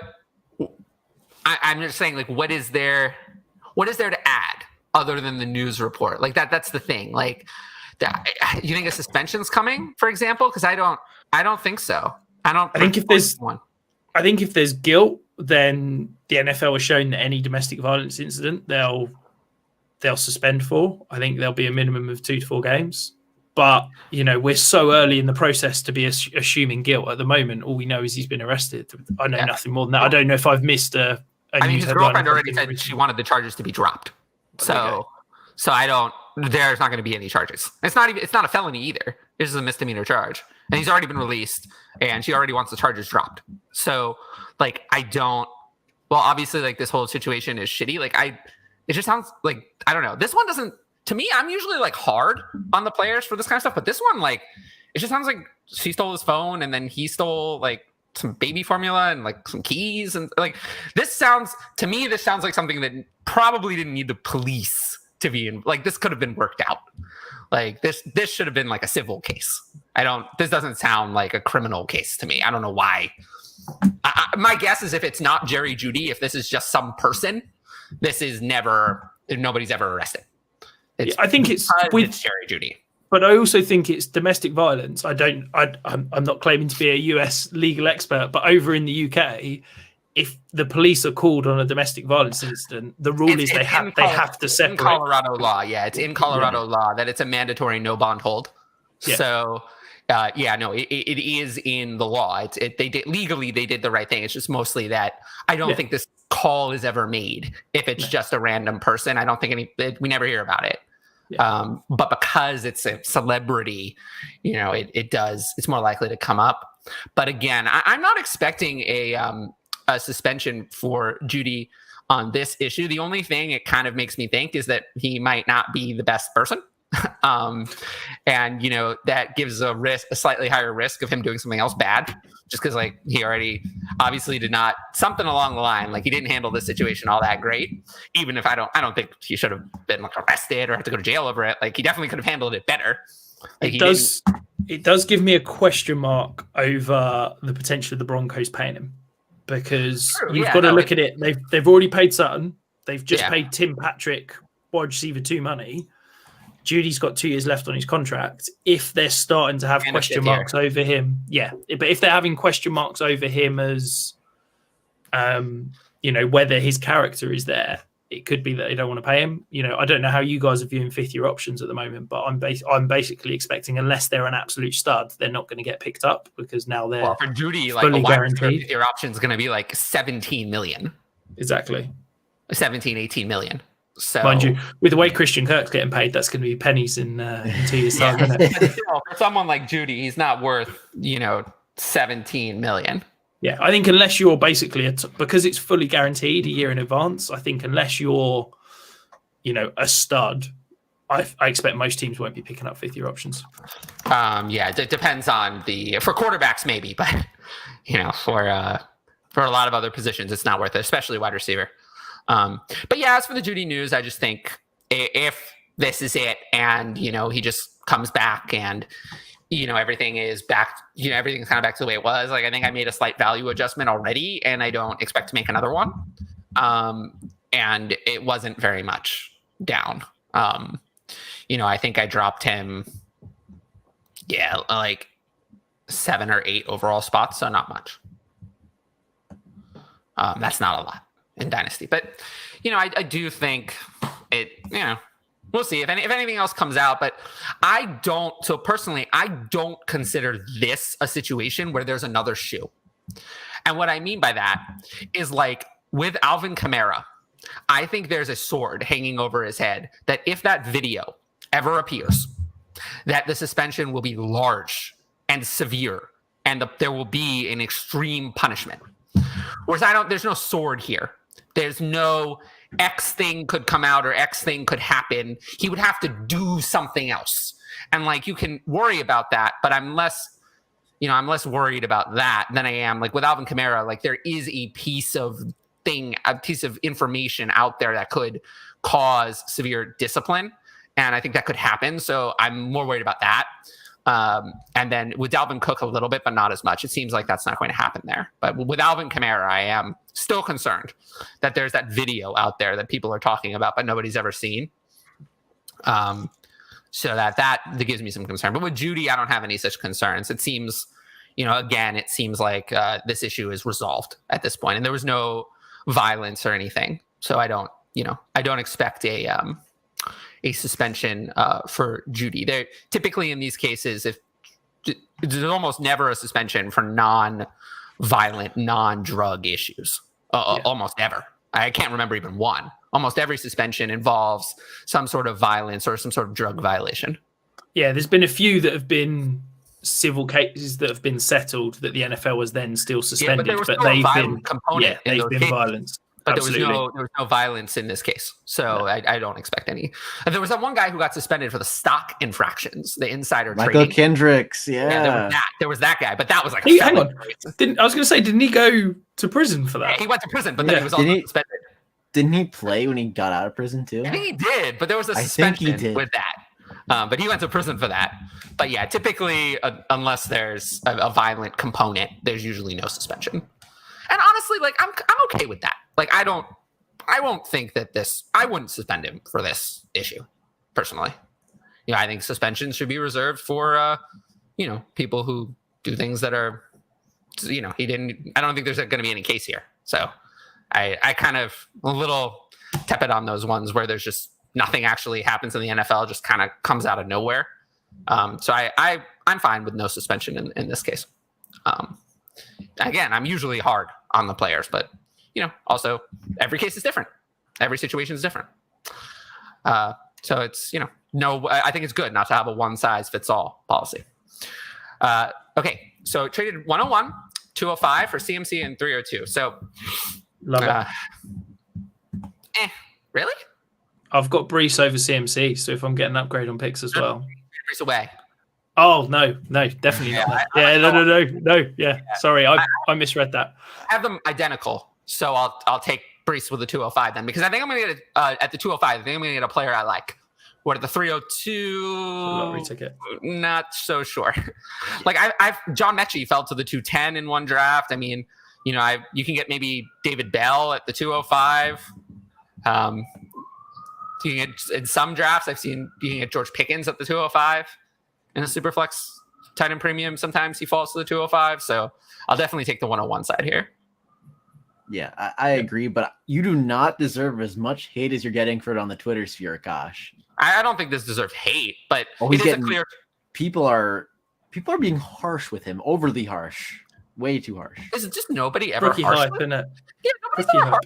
Well, to be fair, people are harsh with me and then they get blocked immediately. So they don't get a second shot. Like you only get one shot at me and then it's over. I love the block button. It's like my favorite part of Twitter. From BJ, Alberto or Trey McBride? I'll take McBride. They're literally back to back for me, but I've got McBride over Alberto. Really? Oh, they're not back to back for me. I think I'm quite high on both.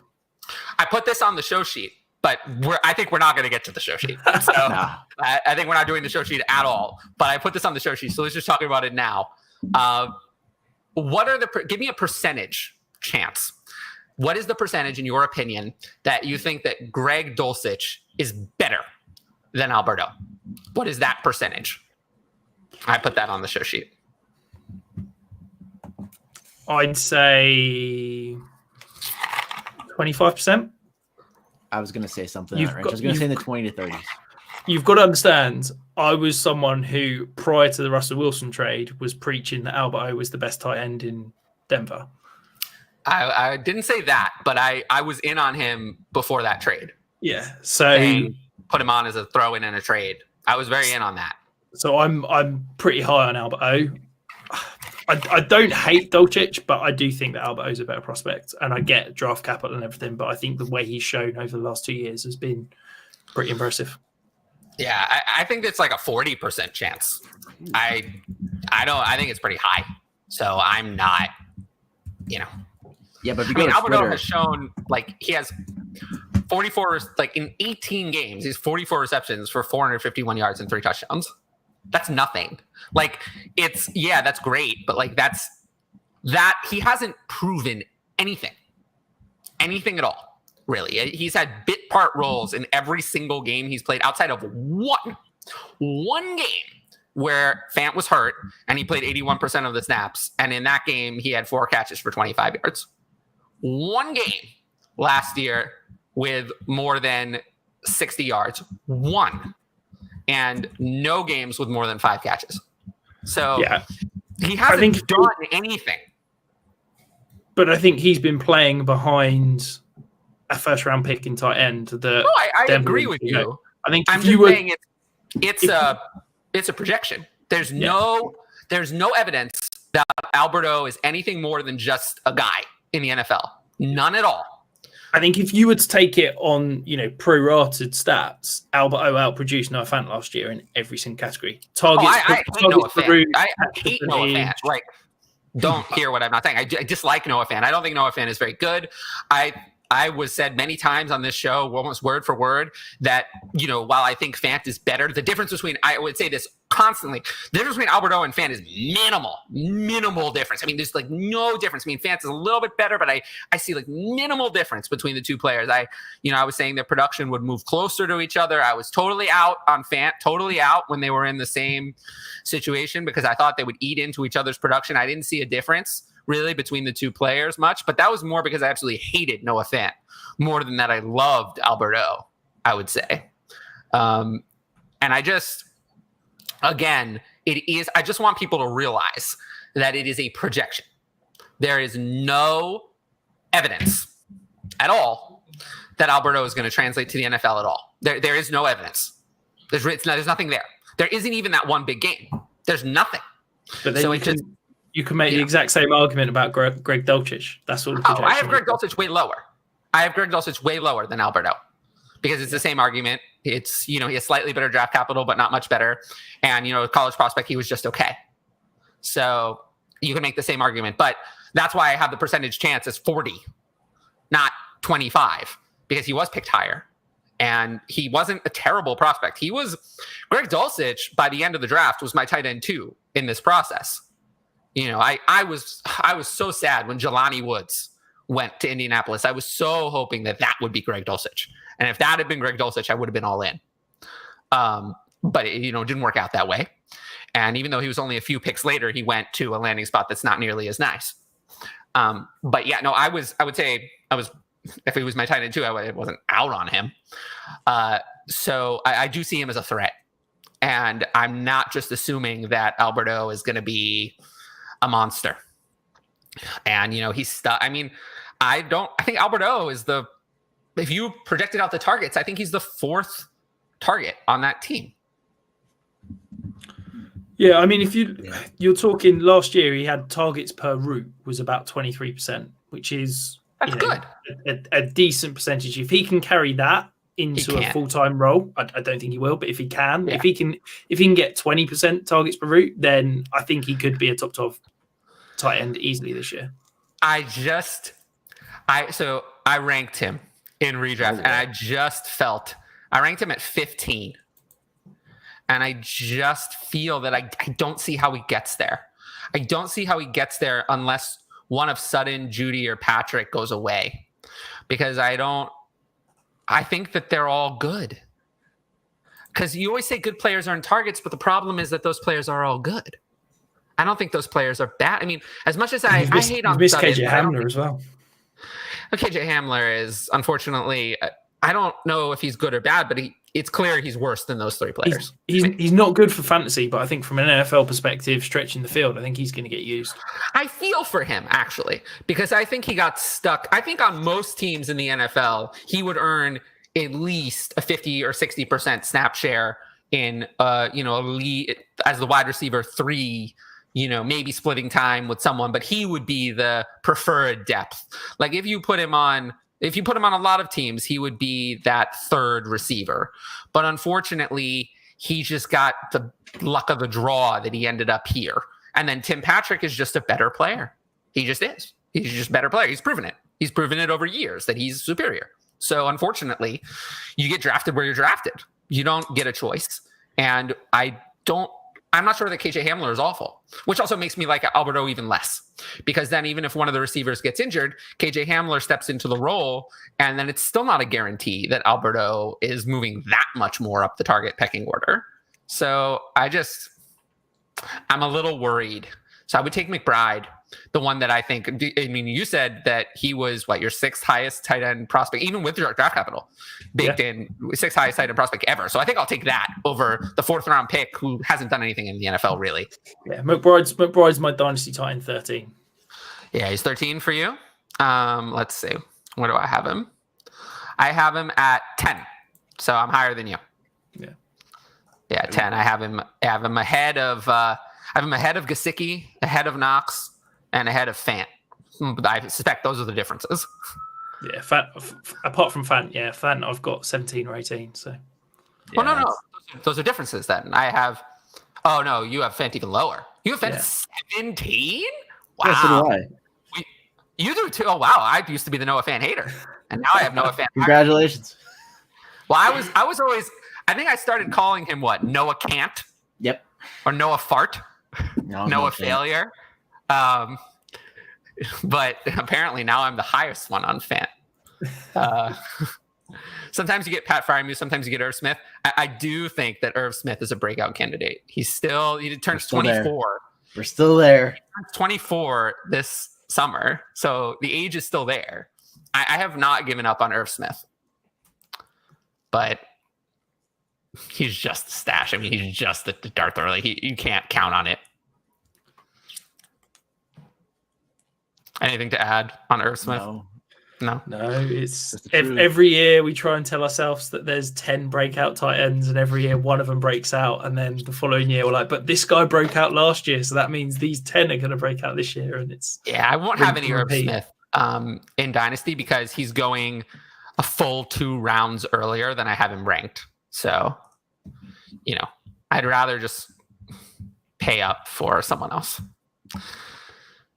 What's Najee worth in a 10-team Superflex? I mean, it's still a lot.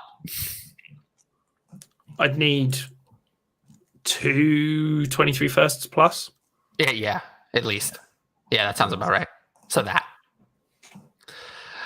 Max Williams, Adam Shaheen, and Drew Sample were all second rounders, but they weren't as good of a prospect. So of those, only Adam Shaheen was actually a real prospect. I think Max all Williams, 3 of those are block first tight ends as well. But Adam Shaheen, I feel like people thought that Adam Shaheen could like develop into something. Whereas like Drew Sample, I feel like people dismissed from the beginning. Right away.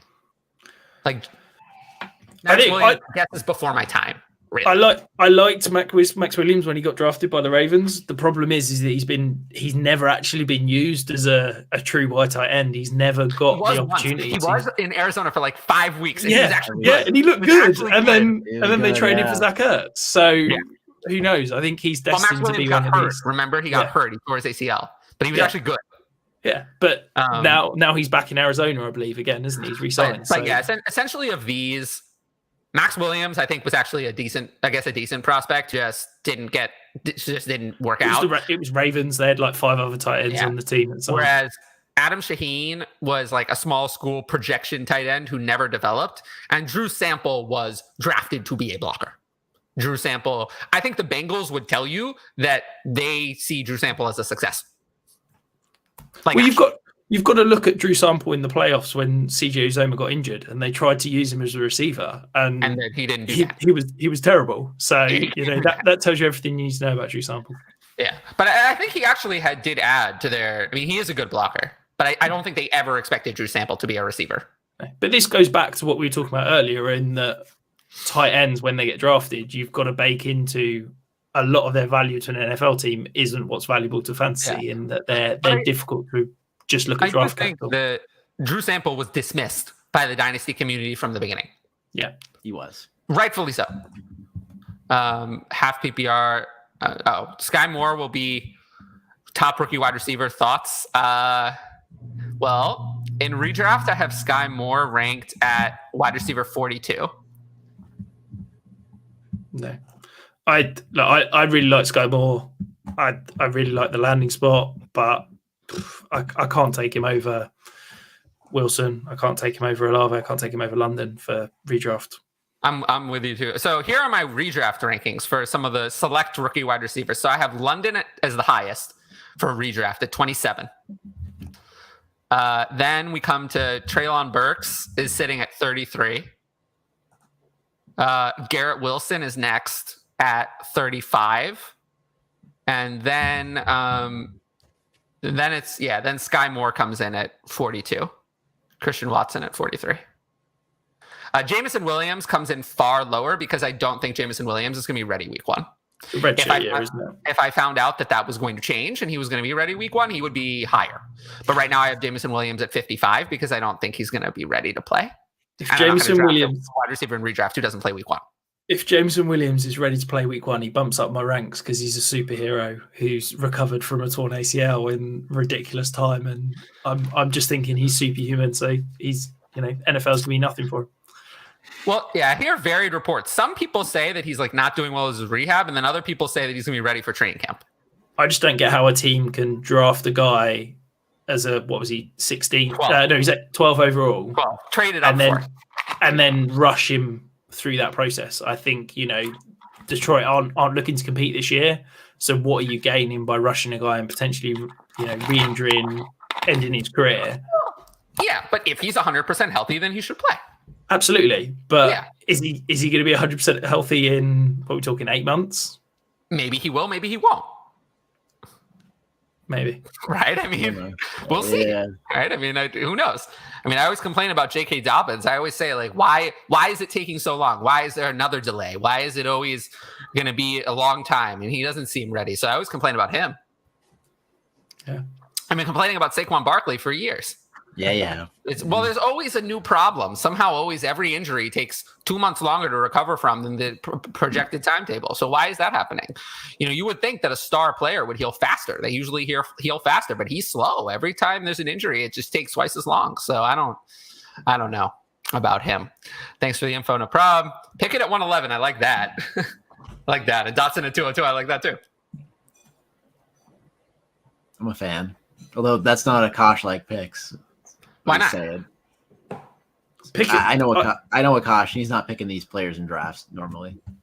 Oh, I like all players if they come at a good value. Why? If you're getting Pickett at 111 in Superflex, I want to play in more of those leagues because that's outrageous. Yeah, I want to play in that one. I want to play in that one. Oh, I'm saying it's a good value. I'm just saying this is not normally what Akash would do in at the spot that they would be at, like pick it at like 107, 108.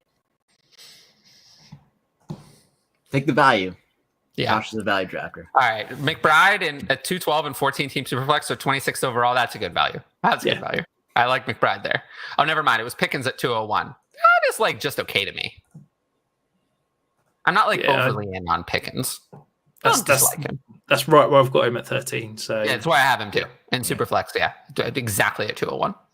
And I took him around there, I think, in Trade Addicts. Yes. I'm good for it.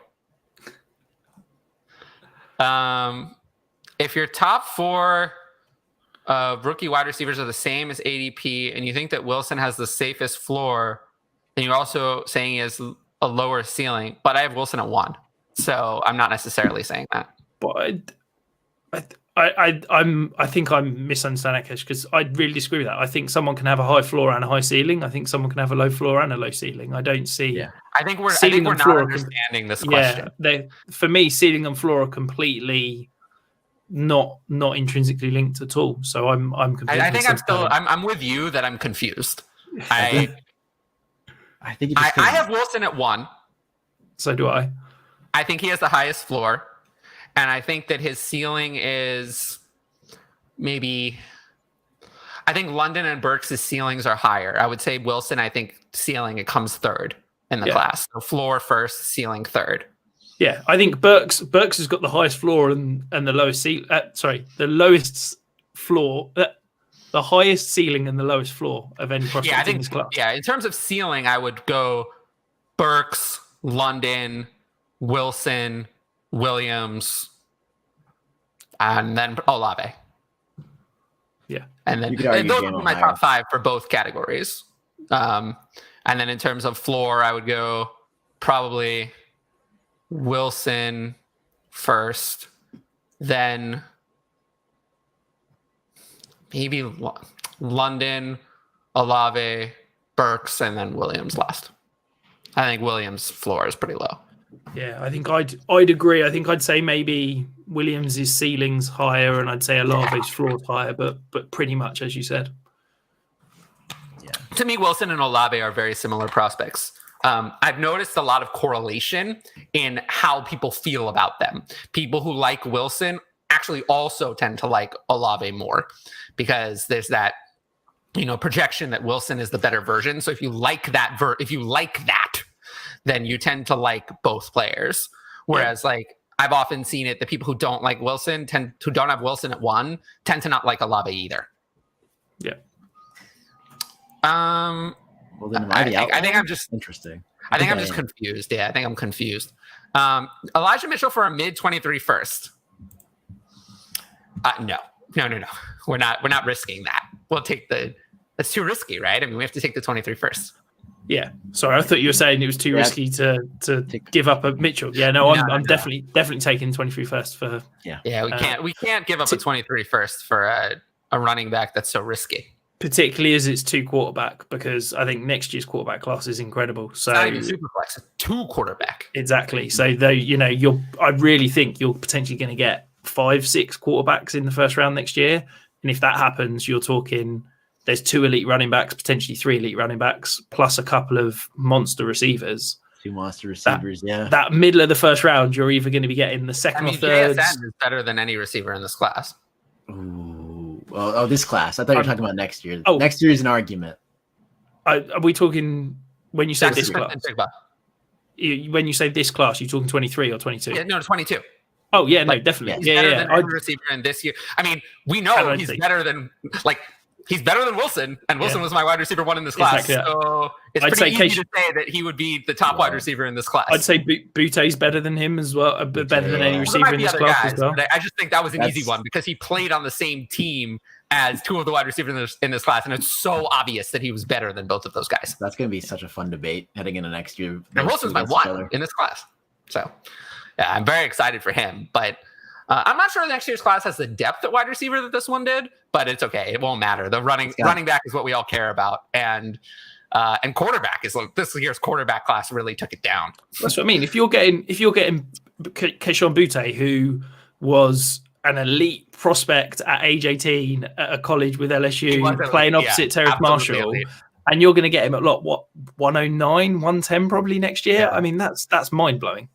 Yeah, it's like when you got, he's far from elite. I ain't letting but that like, happen. I'll tell you that. you got Jalen Waddle at 111 last year, and Jalen Waddle was a great, in my opinion, was a great prospect. He was drafted 6th overall, and you got him 111, 112. Well, the year before that, you got Justin Jefferson at 109, 110, 111. So, like, in these stud classes, even if you have a late first, it can be. I mean, if you drafted, how do you feel if you drafted Jalen Waddle at the 111 last year? Yeah. Like, how are you doing with that now? I mean, how is that now? Also, whilst I really like Elijah Mitchell, let's not forget he was a 6th round pick. Like, draft capital means something. And they've got to spend a 3rd round pick on a running back. Like, again, by the way, again. Yeah. Who knows what the hell Kyle Shanahan's doing with running backs? But yeah.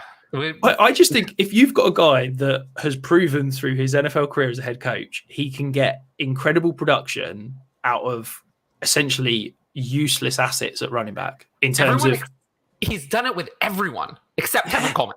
Except Tevin Coleman, not Tevin Coleman, but everyone else. But everyone also, else, he's done it. But he's done it everywhere with these Alfred Morris and Raheem Mostert and these useless assets, and then he keeps going and spending 3rd round picks on running backs. The only player who's ever actually played and failed is Tevin Coleman. He's the only player who's actually played for Kyle Shanahan for a significant period of time at any point and failed. Everyone else was either benched or ended up being good for fantasy. But Tevin Coleman failed. I just like taking a shot at Tevin Coleman because he's so bad.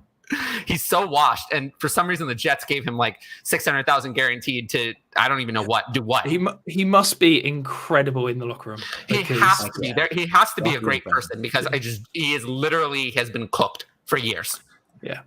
The biggest risk for Judy is something happening again. I agree with that. And this isolated incident by itself shouldn't be an issue. I mean, remember, like, this is something I more see as like, I don't want to say an honest mistake, but this is something I see as a mistake. Like, people make mistakes. They make mistakes in life. This is not something where I'm like, it doesn't make me think that Jerry Jeudy is like a bad person yet. If there's a pattern of behavior, but everyone makes a mistake. And this is just me. This is just a mistake. And I'm not going to be overly hard on him for the circumstances of this issue yet, with the information I have. If my running backs consist of Monty and Gibson, my wide receiver depth is stacked, would you be good with moving DJ Moore for Jacobs? No. No, I don't care what your team looks like. We're not doing that. I wouldn't move DJ Moore for 2 Josh Jacobs. I kind of agree with you because, like, I have, DJ Moore, let's say I have Josh Jacobs and, Elijah Mitchell and Antonio Gibson all kind of ranked similarly. And I would rather have DJ Moore over Antonio Gibson and Josh Jacobs. I just don't want those players at all. So taking my trade values, so I've got DJ Moore as worth 38. I've got Josh Jacobs as worth 15. So I wouldn't take 2. I would take 2 Josh Jacobs and a 23 second to get DJ Moore. Yeah, so it won't it won't happen. No. But we're all together on this one.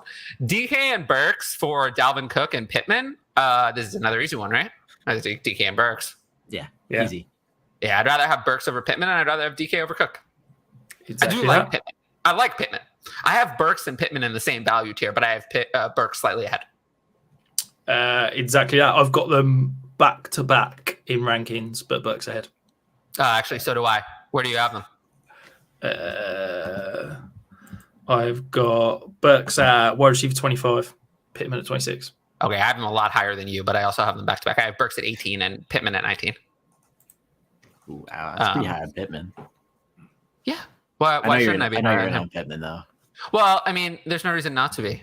He's been very productive, and he did that with Carson Failure last year, and Matt Ryan was a lot better as a quarterback passing wise than Failure. So I would expect that year 3 would be better.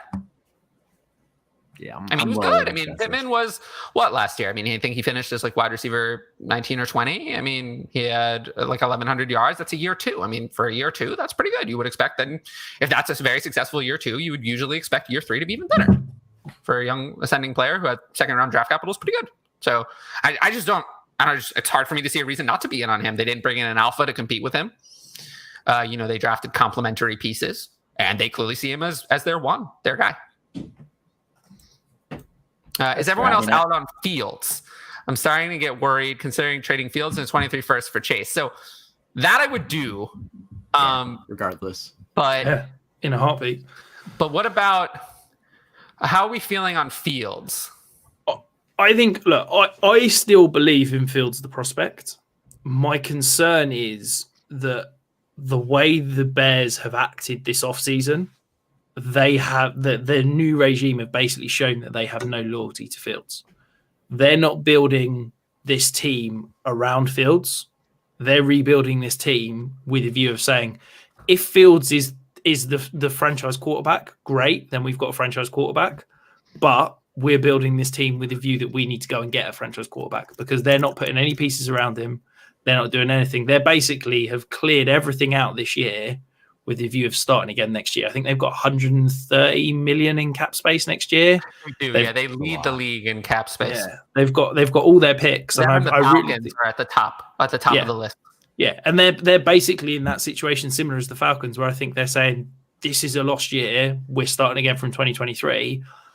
So Justin Fields has basically got to come out and prove he's an elite quarterback when they're not doing anything to help him. They're not built up that line. They've not given him a semi-competent receiver outside of Darnell Mooney, and they're spending third-round picks on crazy old returners and special teamers. Yeah. I'm very concerned that Fields could just get washed out with the with the Tide. Like I'm still stunned. I don't think he's bad. Like I don't think he was a prospect last year. Mm-hmm. I wasn't as in on him, I don't think, as some, but I don't know. It just what happens if the Bears are 3-14? I think they probably trade him to a second round pick, and they take a young Stroud, one of these. Something. I do think that Justin Fields is good enough that he will start in 2023 somewhere. But if the Bears have the number 1 overall pick, it won't be in Chicago. They will pick the guy at 101 or 102. This year, I don't know how many quarterbacks are going to be. In 2020, there were, the top 3 picks were all quarterbacks. So it could be that they only need to be top 3. But, it could be the top 2. It could be only 1. My guess is it will be at least 2. But you don't know. There could be another guy. I mean, Zach Wilson came out of nowhere for last year. Joe Burrow came out of nowhere. So we don't know that. But if the Bears have a top 3 pick, I would say it's safe to say that Fields is done in Chicago. Now, I do think that Fields will start for somebody in 2023. I think he's was a good enough prospect that some team will try to take him as a reclamation project. But once you become a reclamation project as a quarterback, I'm just out. I don't start with a reclamation project. I've learned my lesson. What's the least on those guys? What's the least on those guys? Oh, nothing. But at the least, we see a Sam Darnold trade to the Panthers where the Bears get a second round pick. Yeah, but I'm very curious. We do the same exercise. Can you name one reclamation project quarterback that really early in their career? I'm not talking about Ryan Tannehill. We go 5 years later and then come onto a new team. I'm talking someone who doesn't play out their rookie deal, is traded to a new team. How many of those guys work out? You have your Josh Rosen, Arnold. How far back am I allowed to go? Can I say Brett Favre? As far as you want. Brett Favre, I mean, sure. It's that one. Yeah. That one is an example. But, players who got traded, I would say after Steve Young. Drew Brees. I mean, I'm going old. Josh said. No, Drew Brees doesn't count. Drew Brees played 5 years for the Chargers. Drew Brees only left the Chargers because his shoulder fell off. They were going to keep Drew Brees if he was healthy and trade Rivers away. But I'm talking, he played 5 years for the Chargers. I'm talking about someone who, let's use it at the Sam Darnold marker, someone who didn't make it to year 4, who didn't get that final year of the rookie deal, didn't get their 5th year option, who played 3 years or less. Is there anybody in that group? But that's not a success. And Jared Goff played 5 years. He also played 5 years. Jared Goff's been elite in Detroit. What are you talking about? Yeah, but he played 5 years for the Rams. He played 5 years. He doesn't count either. I was pulling your leg, Tyler. Yeah. But like really, the success rate on these guys is nothing. I mean, most of the guys are your Sam Darnold, your Josh Rosen. NFL teams are pretty smart. If they're trading away a quarterback, there's a reason why. That means they don't want him. Yeah. You know, if the guys currently in the NFL, there just aren't that many team players who haven't made it to year 4. Tannehill actually played 7 years. 7 years in Miami before being traded. He doesn't fit your age, but Peyton Manning, he was discarded by the Colts. Sure, but he was discarded. Yeah. But, you know, I'm talking like someone who, on their rookie deal, rookie deal was a failure, and then immediately went and became good somewhere else. There's just no track record of that at all. Like I really cannot think of one. I can't think of one example. You got to go to like Brett Favre. Like that's the kind of player you have to come up with someone who really fits the bill, who just washed out on their rookie contract and then, you know, went somewhere else and then ended up being good. There's just no track record for that. So I have a significant concern about Justin Fields. If I think Wilson has the safest floor and slightly lower ceiling than London and Burks, why isn't Wilson in a tier by himself is the idea. It just doesn't work out that way in my rankings. I don't see, if he had the safest floor and a slightly lower ceiling, then why would he be in a tier by himself? That sounds like the player should be almost equal. There's something I'm not getting. There's something about this is not translating to me. I'm sorry. If the floor is safer and the ceiling is slightly lower, then the player should be in the same tier. I think he's saying that the ceiling is, you know, slightly lower but similar, and the floor is so much higher that I don't think the ceiling is that similar, though. I mean, I don't think Wilson will ever be a top 5 dynasty wide receiver, and I think both London and Burks could be. So I don't think the ceiling is that similar. I mean, you know, there's a big difference between top 5 and like 10 in dynasty value wise. So, but you know, I think Wilson's floor is a good bit safer. I know it's still 2022, but how do you feel about stacking 23 second round picks? Yes. I'm good with it.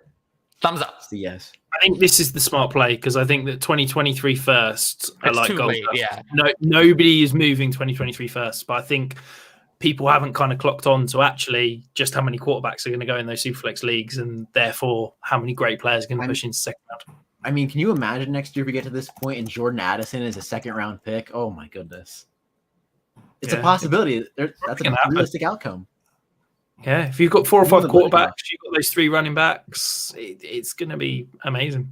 You got Quentin Johnson, you got Josh Downs. They're probably both going to be in the second round too. Yes, just keep stockpiling. Keep going. There's going to be so many good players. I'm with it. That Fields trade is good. Yeah, we talked about the trade. Future Bear, Grayson McCall. Speak into existence, Akash. No, I think Bryce Young is more likely, honestly. No, he's speaking that Grayson McCall draft cap. Drew Brees, yeah, but the shoulders. We talked about this. 7 years, Tannehill in Miami. 7 years, actually. It's kind of longer than people think. Hearing longer. Tyler say failure is either the funniest thing or the worst thing, depending on how you feel about the player. Yeah, but like I don't think I really pick on anyone who's overly popular. Like most of the guys I pick on are wildly unpopular. The guy for me is Terry McLaurin. I just can't get on board with the hype, and I'm pretty out on him too. But I've been for the last 2 years, and every time I'd say anything bad about Terry McLaurin, I get people come after me. I'm not really in on Terry McLaurin too, but I can't call Terry McLaurin is not a failure. No. No. Yeah.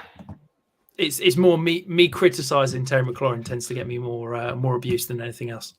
I've been pretty hard on Terry McLaurin, but I don't think I criticize Terry McLaurin directly.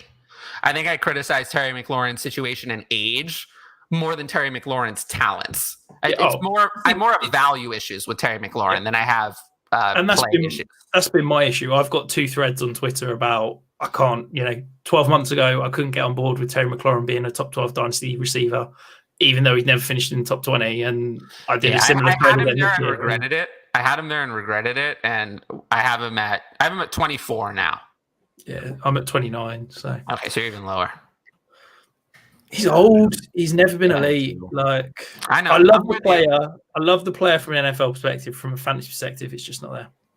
Yeah, I am more likely to believe that any quarterback can support one weapon. Any quarterback, no matter how bad you are.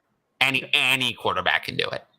So it's more that if the quarterback sucks and is horrible, I'm more likely to penalize everyone after weapon one. And he is clearly weapon one. So I haven't penalized Terry McLaurin as much as I've penalized Dotson. It is interesting thing about. I will say it's not often something I talk about. I mean, I don't spend a lot of time talking on my shows about process. I definitely am more the kind of analyst that I do. There is a process, I do it, but I mostly just come and give you guys the answers. I will talk about it when it comes up, and depending on the guests, they want me to talk about it, we get into it. I'm always willing to like kind of share my thoughts, but yeah, no, I'm definitely I'm an answer first analyst for sure. Like the most important thing is to deliver as many answers to as many people as possible rather than giving a lot of detail to one particular question, if that makes sense. That's why I like Twitter for Start Sit, by the way, because I can get to hundreds of you in one Sunday morning. I can get to hundreds of you, whereas on a show, there's just no way I could do that. So yeah. I do have articles though. If you want to read, if you read my articles, I would say that's where you get the biggest window into my process. But even my articles they're on the simpler side. They're on the simpler side. You won't find anything overly advanced in there. You'll find a lot of charts from the DLF tools, which are great. And I recommend them, but there's no complicated charts. I think they're pretty and get the point across very well. So that's why I use them, but most of my charts are charts of fantasy points. They're charts of yards. They're charts of fantasy finishes. Like I just feel that it's better to present that visually than to present it in words. But nothing complicated usually for me. I don't know why I like Pickens a lot more than Sky. I know it's not the case, but is it far off? No, I don't think so. But I prefer Sky. I think I prefer Sky as a prospect. I prefer his landing spot. I prefer his quarterback. I prefer everything about Sky. But I think if you were sitting here and saying elite ceiling, there, both players hit their absolute top potential outcome, then yeah, Pickens is probably higher than Sky Moore. I don't think he's going to hit it. And I think the percentage chance he hits that top ceiling is a lot lower than someone like Sky Moore. But I think Pickens' absolute ceiling is potential top 5 dynasty wide receiver. And I think he's probably got less than a 1% chance of hitting that, but he is potentially truly elite. Yeah. Hey, it's tough. It's tough for him to hit it in that. Absolutely. And that's what I mean. I don't think he will hit it. As I said, we're talking probably less than 1%, but I think, players don't do what he did at 18 at Georgia and not have that potential ceiling. Ooh, I'm so sorry. Oh, yeah. Saquon is, I don't see it. I don't know. I mean, he looked so bad last year, so bad. I mean, Devontae Booker looked better when he was taking the carries. Giants were better off with Devontae Booker at times. And I just think that, at some point excuses have to run out and fantasy points have to take over. And I'm just not going to accept 3 years of excuses. I don't want to hear about excuses. So I'll pass. Where do you think I have Saquon ranked in Dynasty? I'd hate to think outside top 20. No, he's actually higher than you probably think. I've got him at 12. I'm at 14. I also have him at 14. Would you take Kenneth Walker over Barkley? I would. What about Etienne?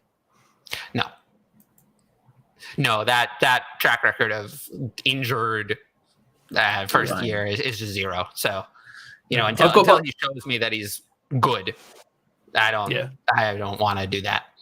No, I've got Barkley ahead of both of them, but they're similar ranges. Also, Barkley's healthy right now, and Etienne is not. Still hurt. Yeah, still not 100%. I heard Peter talking about Lockett on a YouTube video. I haven't watched that YouTube video, so I don't know what he said, but I can assume from the tone of this question that he was saying to buy him. What do you expect from him with his quarterback situation? Lockett is a hard fade for me. I have no interest at all, essentially. I think it depends how low we're talking by cheap. Yeah, hello. If we're talking less than like a second, then yeah, I'm probably interested. But I think I'd struggle to pay a second for him straight up. I won't pay any second for him. No. In redraft, I have Tyler Lockett at wide receiver 38. I guess my question would be, what are you expecting from the Seattle offense? You know, if we've got Drew Lock or Geno, they've got DK Metcalf, they've just spent an early second round pick on a running back. Like, you said they had Drew Lock. They don't have Drew Lock, actually. They have Drew Disaster. They have Drew Disaster is what they have.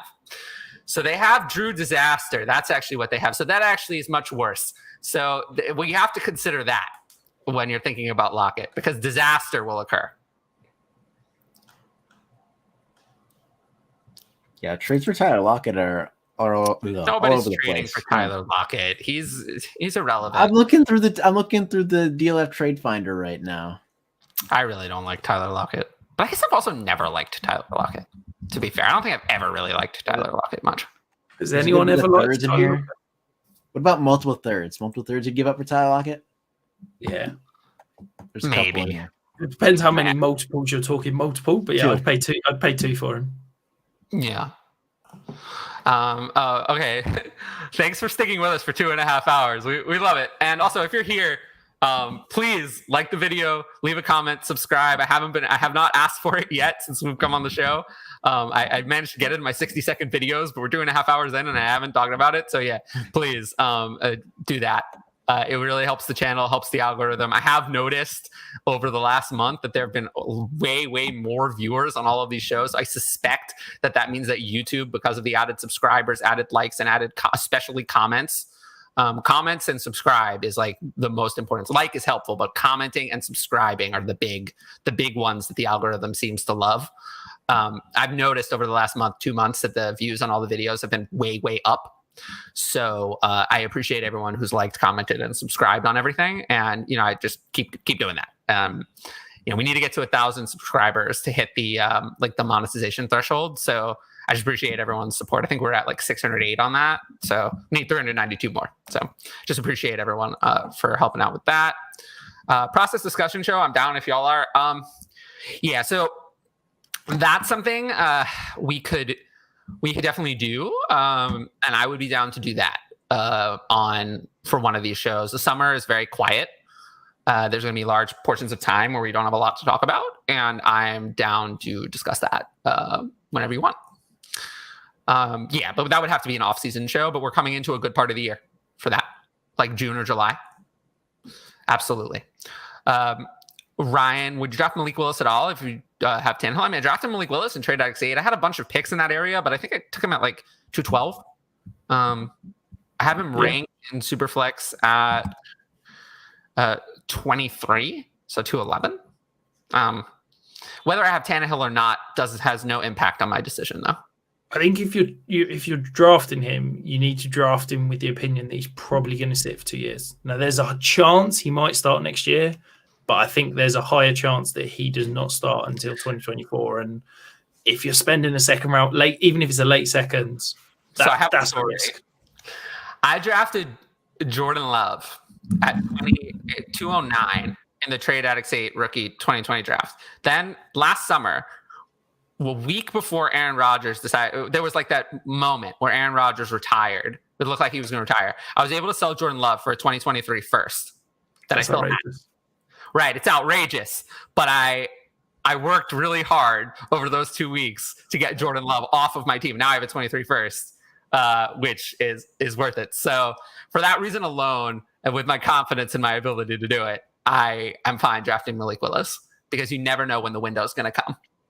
Yeah, and it could come. It could come week 6 this year if Tannehill has 2 bad games and people are calling for Malik Willis. Suddenly, Malik Willis's value goes up. But I think with the contract situation, Tennessee would still have to pay him $18 million to not be on their team next year, which I think it would be a trade, not a cut. It would be a trade, not a cut. Yeah, I feel like it's somewhere in between what we were valuing Kellen Mond as last year and what Jordan Love was. It's somewhere in between there for Malik Willis, it feels like. I know it's a wide range of outcomes because one was a first round pick, one was a day 2. But I just think he Willis fits in is there. much of a better prospect than those guys. If Malik Willis ever gets on to the fantasy field, ever, even for 1 minute, ever gets onto the field, he'll be worth a lot more. If he gets on the field, he's a top 12 redraft option immediately, just because I think he's top 1, top 2 rushing quarterback. Yeah, it's hard because the rankings are so crowded. I mean, I just said I don't have Aaron Rodgers in my top 12. So no, but I'm saying I don't have Trey Lance in my top 12 either. Yeah, if they turned around and said, right, Malik Willis is starting in 2023, he's going to be week 4, he's the starter. At that point, he's probably in my top 12 ranks for that week, just because of the rushing potential. There's a good chance, yeah. There's a good chance he could be in there. Absolutely. Will I be able to feel confident at all starting James Cook this year? I'd say no. Not if Devin Singletary is healthy. No. Permission to go on a slight rant. I don't get the James Cook love about this landing spot. I don't see how Buffalo is this incredible landing spot. They have never used a running back since Josh Allen's been there. They do not pass the ball a lot to the running back because Josh Allen, if it's not open, will take off and run. He scrambles more than any quarterback in the NFL other than Lamar Jackson in terms of broken plays. He doesn't check it down to running backs. So why is James Cook suddenly going to be this elite fantasy option as a satellite back? The only way I can see James Cook being an elite fantasy option is if they turn around and say, right, you're the Cole Beasley replacement. That's the only path I can see to him being fantasy relevant this year. You're out. So I'm not out. I'd take him, I think 15, 16 overall. There's no way I'm spending a first round pick. I saw him go 103 in a rookie draft last week, and I almost fell off my chair. It's insane. I have him 111 and 1 QB 112 in Superflex. So, and you still probably won't even get him with that. Oh no, zero. Yeah, zero chance. Yeah. Zero chance I get it. I don't get it from a analytical model. He's a 50th percentile. I think he's like RB6 in this class, even when you count in draft capital. Like, I just don't get it. I'm just so loyal to the draft capital. So I'll still take him. He's lower than that. He's RB14 in the model, even when you count in draft capital. Because what if I'm wrong? What if I'm wrong and he's the starter and he's good? And Devin Singletary is just pushed to the side. Because if I'm wrong, like if I miss on my evaluation of James Cook that he's not that good, that he's not going to be, if I'm wrong about that, then I'm going to be very wrong. I'm really going to pay. So I don't want to rank him that low. Are you though? Because what do you think? So. What do you think his? If he hits, if they say right, Devin Singletary, this offensive James runs, James Cook is going to be the 1A back. I still don't think he's a top 15 fantasy back. The ceiling is what Devin Singletary did the last 6 weeks, which was be an RB1. So I'd be very wrong. I think that's a smaller sample size. I don't think I could ever see a world in which he's a top 15 back. Oh, I do. I totally see the world. I mean, the offense is good enough that, it could definitely come together. So I see the world in which it happens. I don't think that's the world we live in. I mean, if I thought that's the world we live in, I wouldn't have ranked him at RB37 in redraft. And in Dynasty, I have him at RB26. So I wouldn't have ranked him that low if I thought that was anywhere near the most likely outcome. But if I rank him at 35, I'm completely ignoring I just can't rank him at 35 because the chance of he has second round draft capital, he's young. And if I'm wrong, then I'm very wrong. And I don't like to rank players where if I'm just wrong about kind of one, draft capital is there, the offense is there. But what do I have to? I only have to be wrong about the idea that he can't handle the work. And honestly, I was wrong. I thought that Devin Singletary couldn't handle the work either, but he did. For a 6-week period, he could do it. So maybe if I was wrong about that, then, James Cook could potentially, I think he's a better prospect than Devin Singletary. So, maybe he could do it over a whole season. Like, I just think that, you see what I mean. You don't like players who miss part of their rookie year. I wouldn't say part. It's like players who I don't know how to draw this distinction, but players who didn't contribute significantly in their rookie year. So that would include, they don't have to miss every game, but we'd be including Jameson Williams. I think will come back in time to contribute enough for my purposes. But I'm talking about like Mike Williams, John Ross, Corey Davis. These are players who played almost none of their rookie year due to a variety of injuries. And those players kind of didn't really get on track to what I would have liked. So I don't expect that Jameson Williams is going to fall into that category. Yeah. And I think he's going to be ready. I think there's a good chance he plays week 1. But if he doesn't, I think it'll be early. That's what I've heard. Algorithm likes click-through rate and watch time. It loves watch time. That's true. It loves watch time. But it doesn't hate longer videos either. But yeah, I appreciate that you think it's been a good show. Do any of your leagues have sort of a punishment for a last place team? How do you, well, in a dynasty league, everyone's active. In redraft, honestly, my opinion on redraft is always just, you can't make them be. I don't have punishments and I never did. I've got 2. So I'm in one dynasty league where the last place team that gets the 101 has to pay for the winner's entry for the following year. Ooh, I like that. And my home fantasy league, my home redraft league, we still get together for a face-to-face draft every year in a fun and interesting venue. And the person who loses has to arrange that. Wow. So that's not much of a punishment because it's quite fun organising some pretty cool venues and stuff. So true. I mean, my league, we tried to float around that Waffle House idea, but we could never get it to land.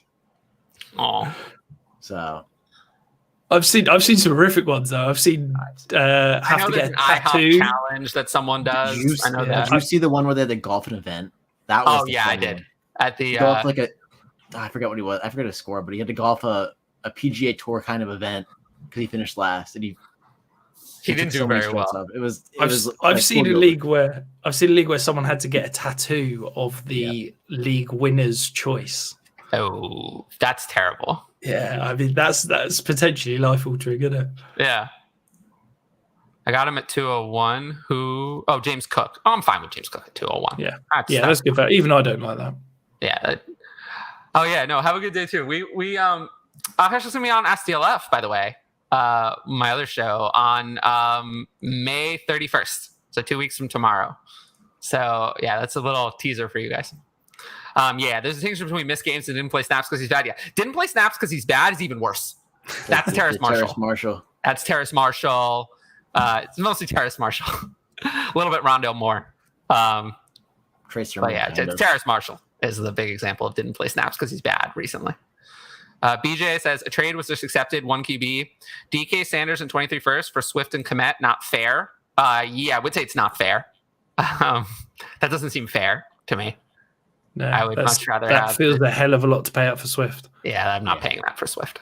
DK and Sanders for Swift that's about fair. Yeah, I wouldn't say I'm team never veto a trade. I wouldn't say it was. No, this is not a veto. So it's not collusion. It's not collusion, but it's a very lopsided trade. Yeah, this is not collusion. This is a bad trade, but this is not. This is not collusion at all. If there were another 23 first on that side, then maybe. But as is, no, that would be collusion then. Not collusion.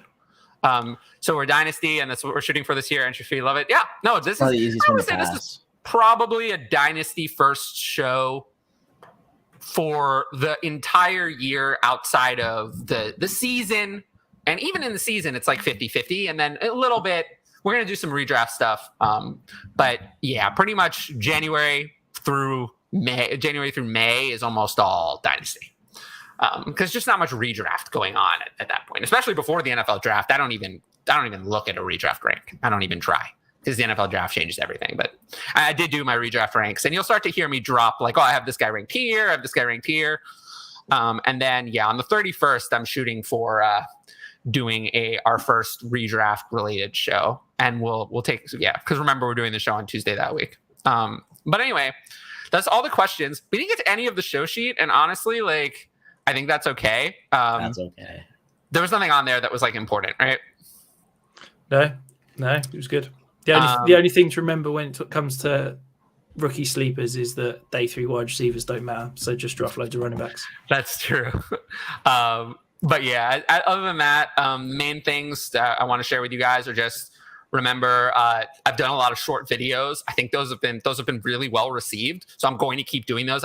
For now, for breaking news, unless it's like world altering, like Tom Brady coming out of retirement.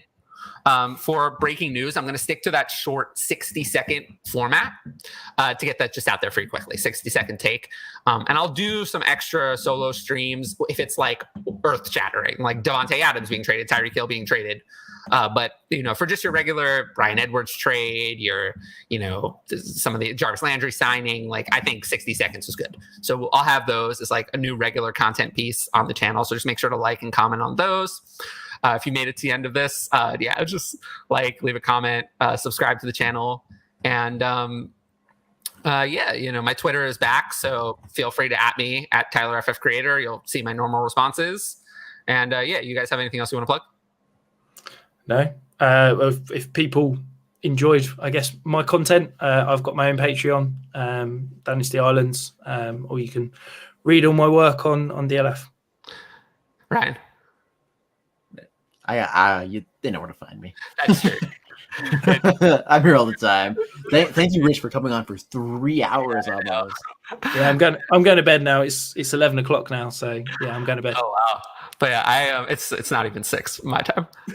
But anyway, I appreciate everyone who watched, listened, or however. And the podcast feed will be up later. And we will be back here a week from today, Monday at 3 p.m. And we have Jeremy, Pope's FFH, when we'll be doing a Dynasty mock draft next week. So something to look forward to. And thanks, Mr. Ridley. But anyway, peace.